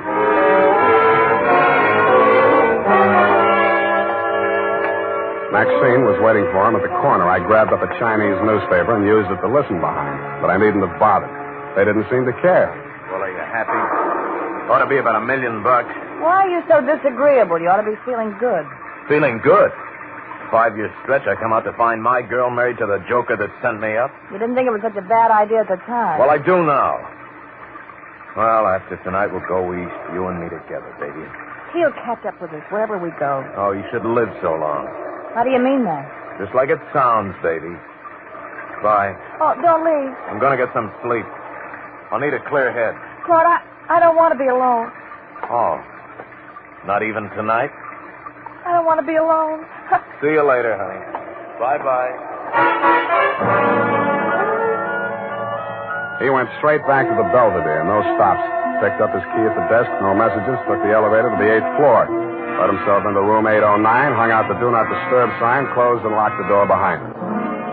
I kept a plan on it till around midnight. Then I lifted the Do Not Disturb card from the doorknob and wedged it into the crack of the door. It was a crafty move, and I had just finished doing it craftily when the door opened again in my face.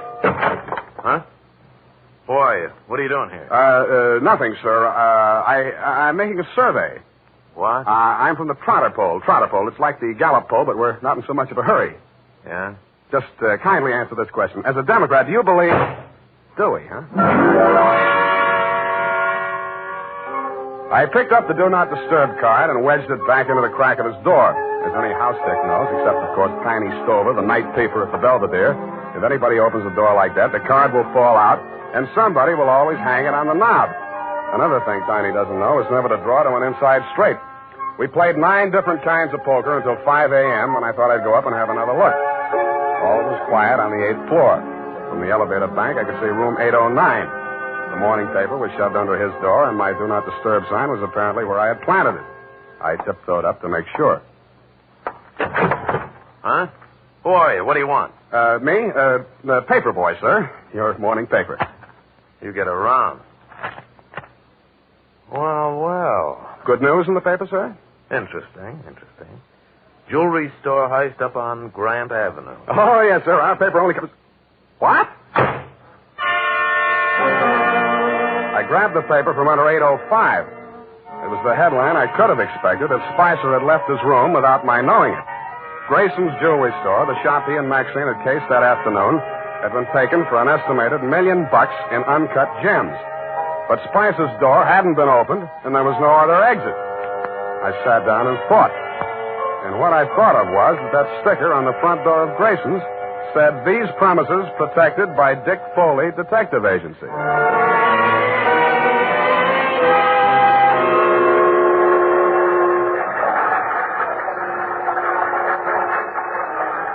When the 6 a.m. Oakland ferry boat felt its way blindly out of the slip, Claude Spicer was aboard, and so was I. It should have been getting lighter, but it wasn't. The fog was thickening over the harbor, and most of the passengers were inside drinking coffee. Spicer didn't go in. He climbed up to the boat deck and stood at the rail under the pilot's house. I planted between 2 wet paint signs and waited. Not for long. I couldn't make out any features on the man who came up and joined him. They stood face to face, not more than a foot apart, and talked in voices that couldn't get to me through the racket of the foghorns in the harbor. What spoke loud enough for me to hear was a gun. They seemed to fall into each other's arms, then collapsed in a heap on the deck. But when I got to the spot, only the dead one was there. It was Spicer. The other man had disappeared around the corner of the deck house. A ray of light from the pilot's window swept over him, and I saw gunmetal shine in his hand and then spin out over the rail as he threw it. What? Oh, it's you, Sam. Oh, I was afraid you'd lost him. What did you do it for, Dick? I had my reasons, Sam. Now, trust me, I'll keep you in the clear. How long? As long as I go on playing sucker for you? What do you think I hired you for? Maybe I was supposed to say you killed him in self-defense. Maybe I was supposed to see him making passes at your wife if you needed that. But, Sam, you've got to... I've worked for killers before. I've even worked for thieves, but not for a detective that knocks over a place he's supposed to be protecting. Sam, it's not as Same simple as for the cops, Dick. I'm turning you in when we get to Oakland. No, you're not, Sam. Dick, come back here. Let go of me. I'm going over the side. If you try to stop me, you're going with me. He fought away from me, got one foot over the rail, and kicked out at me with the other. It caught me on the point of the chin. I stumbled forward and grabbed out blind. I must have caught him by the belt just as he jumped. I remember something pulling me halfway over the rail and trying to get free of it. I did, but not soon enough. I was in midair, and the black water came rushing up to meet me.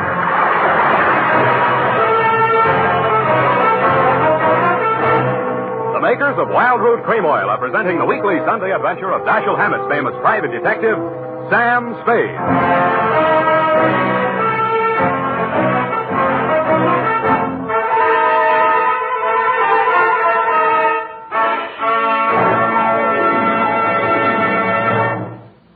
Now, here's important news on good grooming. If you want the well-groomed look that helps you get ahead socially and on the job, listen. Recently, thousands of people from coast to coast who bought Wild Root Cream Oil for the first time were asked, how does Wild Root Cream Oil compare with the hair tonic you previously used? The results were amazing. Better than 4 out of 5 who replied said they preferred Wild Root Cream Oil. Remember, non-alcoholic Wild Root Cream Oil contains lanolin. It grooms the hair naturally, relieves dryness, and removes loose, ugly dandruff. So if you want your hair to be more attractive than ever before, get the generous new 25-cent size of Wild Root Cream Oil, America's leading hair tonic, on sale at all drug and toilet goods counters. It's also available in larger economy bottles and the handy new tube. Get Wild Root Cream Oil. Again and again, the choice of men and women and children, too. By the way, smart girls use Wild Root Cream Oil, too. And mothers say it's grand for training children's hair.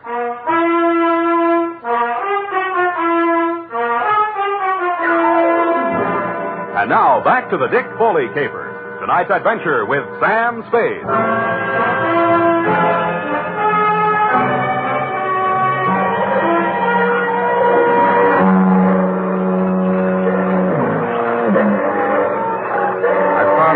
Mechanically keeping afloat somehow and trying to get out of my coat. I felt heavy and logged as if I'd swallowed gallons of water. The murk hung low and thick. There was nothing else to be seen anywhere.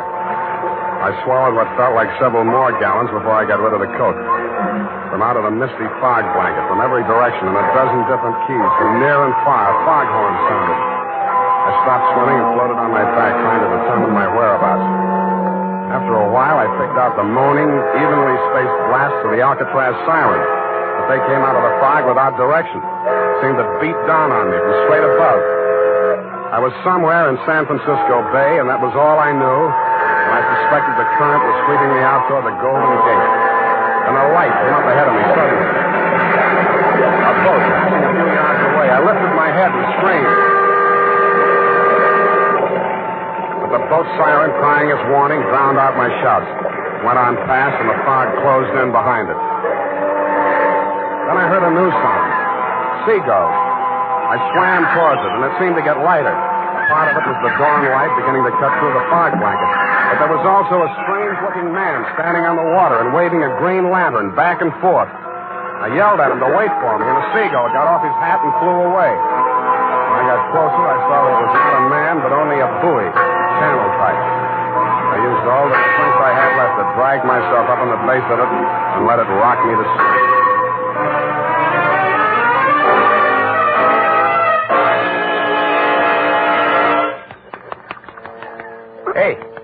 Hey, mate. Pour some more of the brandy into him, Gus. Yeah. Here. Get some of these down.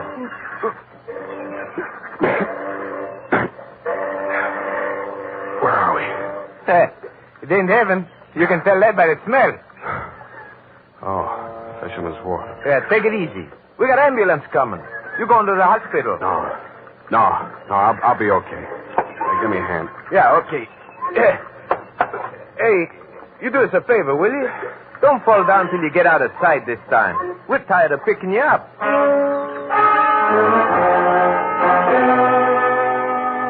I thanked the two kindly old fisher folk for their interest in my welfare, trotted up the pier, fell into a taxi, and went home. While I soaked out some of my aches and pains and chills, I did some stewing about the caper so far and stewed up enough anger to carry me through to the finish. I checked the Coast Guard for news of Dick FOley. They told me his body hadn't been recovered yet. I got dressed and went over to his office. The cops hadn't been there. I went through the file cabinet. And what I found under FOley Private had me so interested that I didn't hear Maxine come in until she closed the door. What are you looking for? You, baby. I'm for you. Sam. Come here. Oh, Sam. Nice, huh? Oh, you dirty. Now, don't be mad, Maxine. A gun makes a woman bulge in the wrong place. It's not my gun. We'll see. Sam, Shut up. Now, starting with the rap Spicer went up for, the same pattern. The way you worked this one tells me how you worked it the first time. You get something on a private detective. The first time, 5 years ago, it was Dick's partner, Mickey Linehan. I don't know what Spicer had on him, but I do know he forced Dick to knock over Grayson's jewelry store last night. I won't listen to you. Okay, I'll talk to myself. I'm not saying you killed Mickey Linehan, but Dick did frame an alibi for you, didn't he? Didn't he? Oh, you're hurting me. Good. Try spending a night swimming around in circles in the middle of the harbor sometime. See how you like that. All right, it's true. Dick did help me out of that old jam. I'm not ashamed of it. I'm proud our love was that important to him. No, Spicer. That same old double-cross. Only this time I'm standing where Dick did 5 years ago. Dick was set up as a patsy the same way Mickey Linehan was, but he got smart and pulled the trigger first. Stop it. Stop it. Where did that hurt? You fool. I love Dick. Yeah. I loved him. That's something you can't understand. But it happens that way, no matter what people are. You sound as if you really mean that. But you're a little late, aren't you? He's not dead. I'm sure he isn't. If he's not, he's really in trouble. What do you mean by that? I found something here in the files that Dick left, just in case Spicer got to him first. What is it? A confession to Mickey Linehan's murder. That's impossible. Were you there? What are you going to do with it? Turn it over to the police. But if he's still alive... It still counts, unless he shows and revokes it, but I don't think he will. Why? Because I won't back up a self-defense plea on the Spicer shooting. But you were Dick's friend. You were his friend. I wouldn't ask him to do it for me. Then what can I do for him? I'll do anything at all. Well, if he stays away, he's as good as dead. If he comes back, you'll get a jury trial. And if there are more men than women in the panel, he'd probably be acquitted on your testimony alone. You really think he might have a chance? With a jury, there's always a chance. Well, where is he? How can I get word to him? Well, if he's not fish food by now, there's one sure way of smoking him out. Something I can do. Nobody else. Oh, please, tell me anything. Sign a confession of your own. Confession? Not Mickey Linehan's murder or anything they might nail you for. Swear that you shot Spicer. Now, you can always renege. Make both of you look good, sacrificing for each other. How about it? All right. Tell me what to write. I did. She signed it. I had Effie dispatch it to all the papers and news services, and then I brought it down to the hall. Naturally, you didn't believe a word of her confession, Dundee, but when I took you aside and explained my stratagem, you endorsed it heartily and had her booked. She pressed my hand and thanked me. The look of resignation on her face was so real it was hard to believe she was faking. When she turned her back to follow the matron down the corridor, I saw why. On the back of her coat, there was a smear of white paint. I remembered the wet paint signs on the Oakland ferry boat.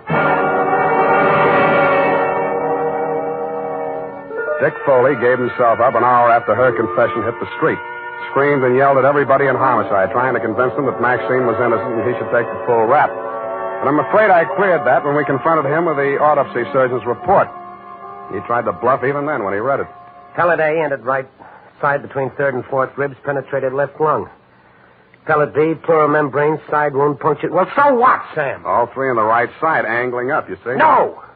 I don't know why. You even saw me on that boat. You saw me throw the gun over. Oh, cut it out, Dick. What I saw was in the dark.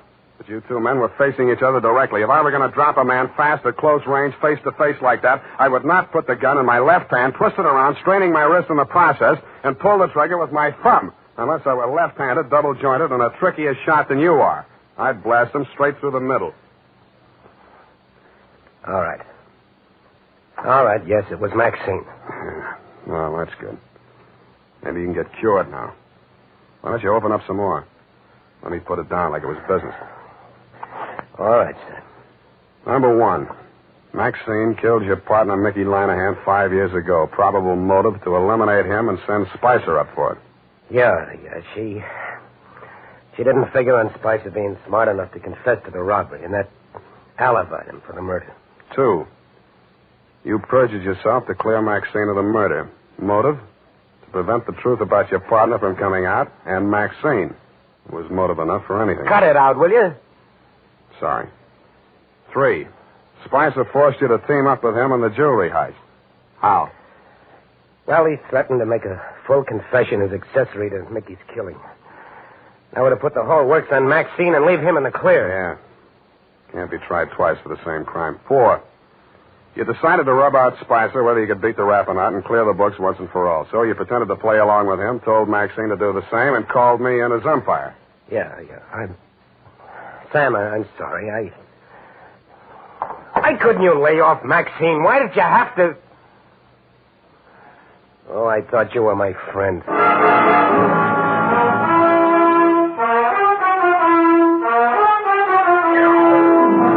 And that's about it.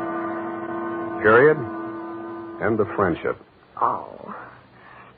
You mean the confession that you tricked her into making turned out to... That's it, Effie. Oh. What'll happen to him? What about Dick FOley? Dick? Oh, they got him on a number of things, I suppose. May take some time out of him. But I think he'll be an okay guy again. With her out of the way. With her out of the way. Sam? Go and type it up, will you? It's late. I want to get out of here.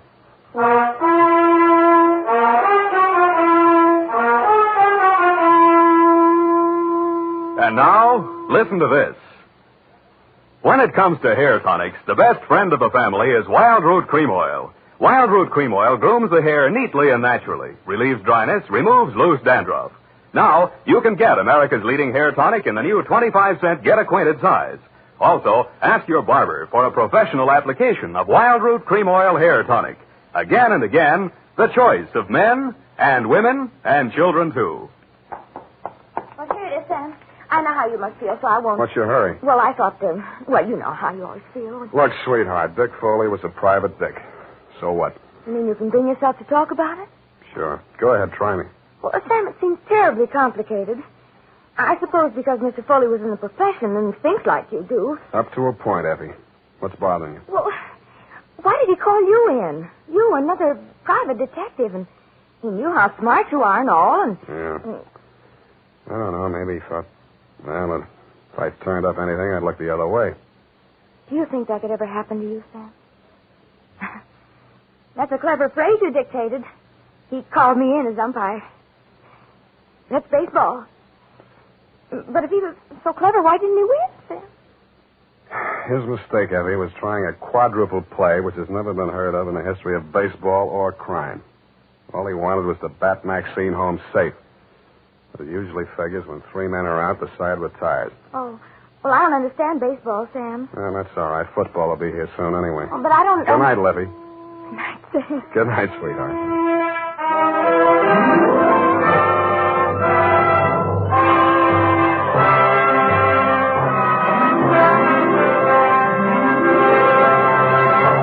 The Adventures of Sam Spade, Dashiell Hammett's famous private detective, are produced and directed by William Spear.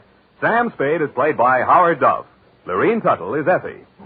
The Adventures of Sam Spade are written for radio by Bob Tallman and Gil Dowd. Musical direction by Lud Gluskin, with score composed by Rene Garrigang. Join us again next Sunday when author Dashiell Hammett and producer William Spear join forces for another adventure with Sam Spade. Brought to you by Wild Root Cream Oil. Again and again, the choice of men who put good grooming first. This is Dick Joy reminding you to Get Wild Root Cream Oil, Charlie. It keeps your hair in trim. You see it's non-alcoholic, Charlie. It's made with soothing lanolin. You better get Wild Root Cream Oil, Charlie. Start using it today. You'll find that you will have a tough time, Charlie. Keeping all the gals away. Hiya, Baldy. Get Wild Root right away. This is CBS, the Columbia Broadcasting System.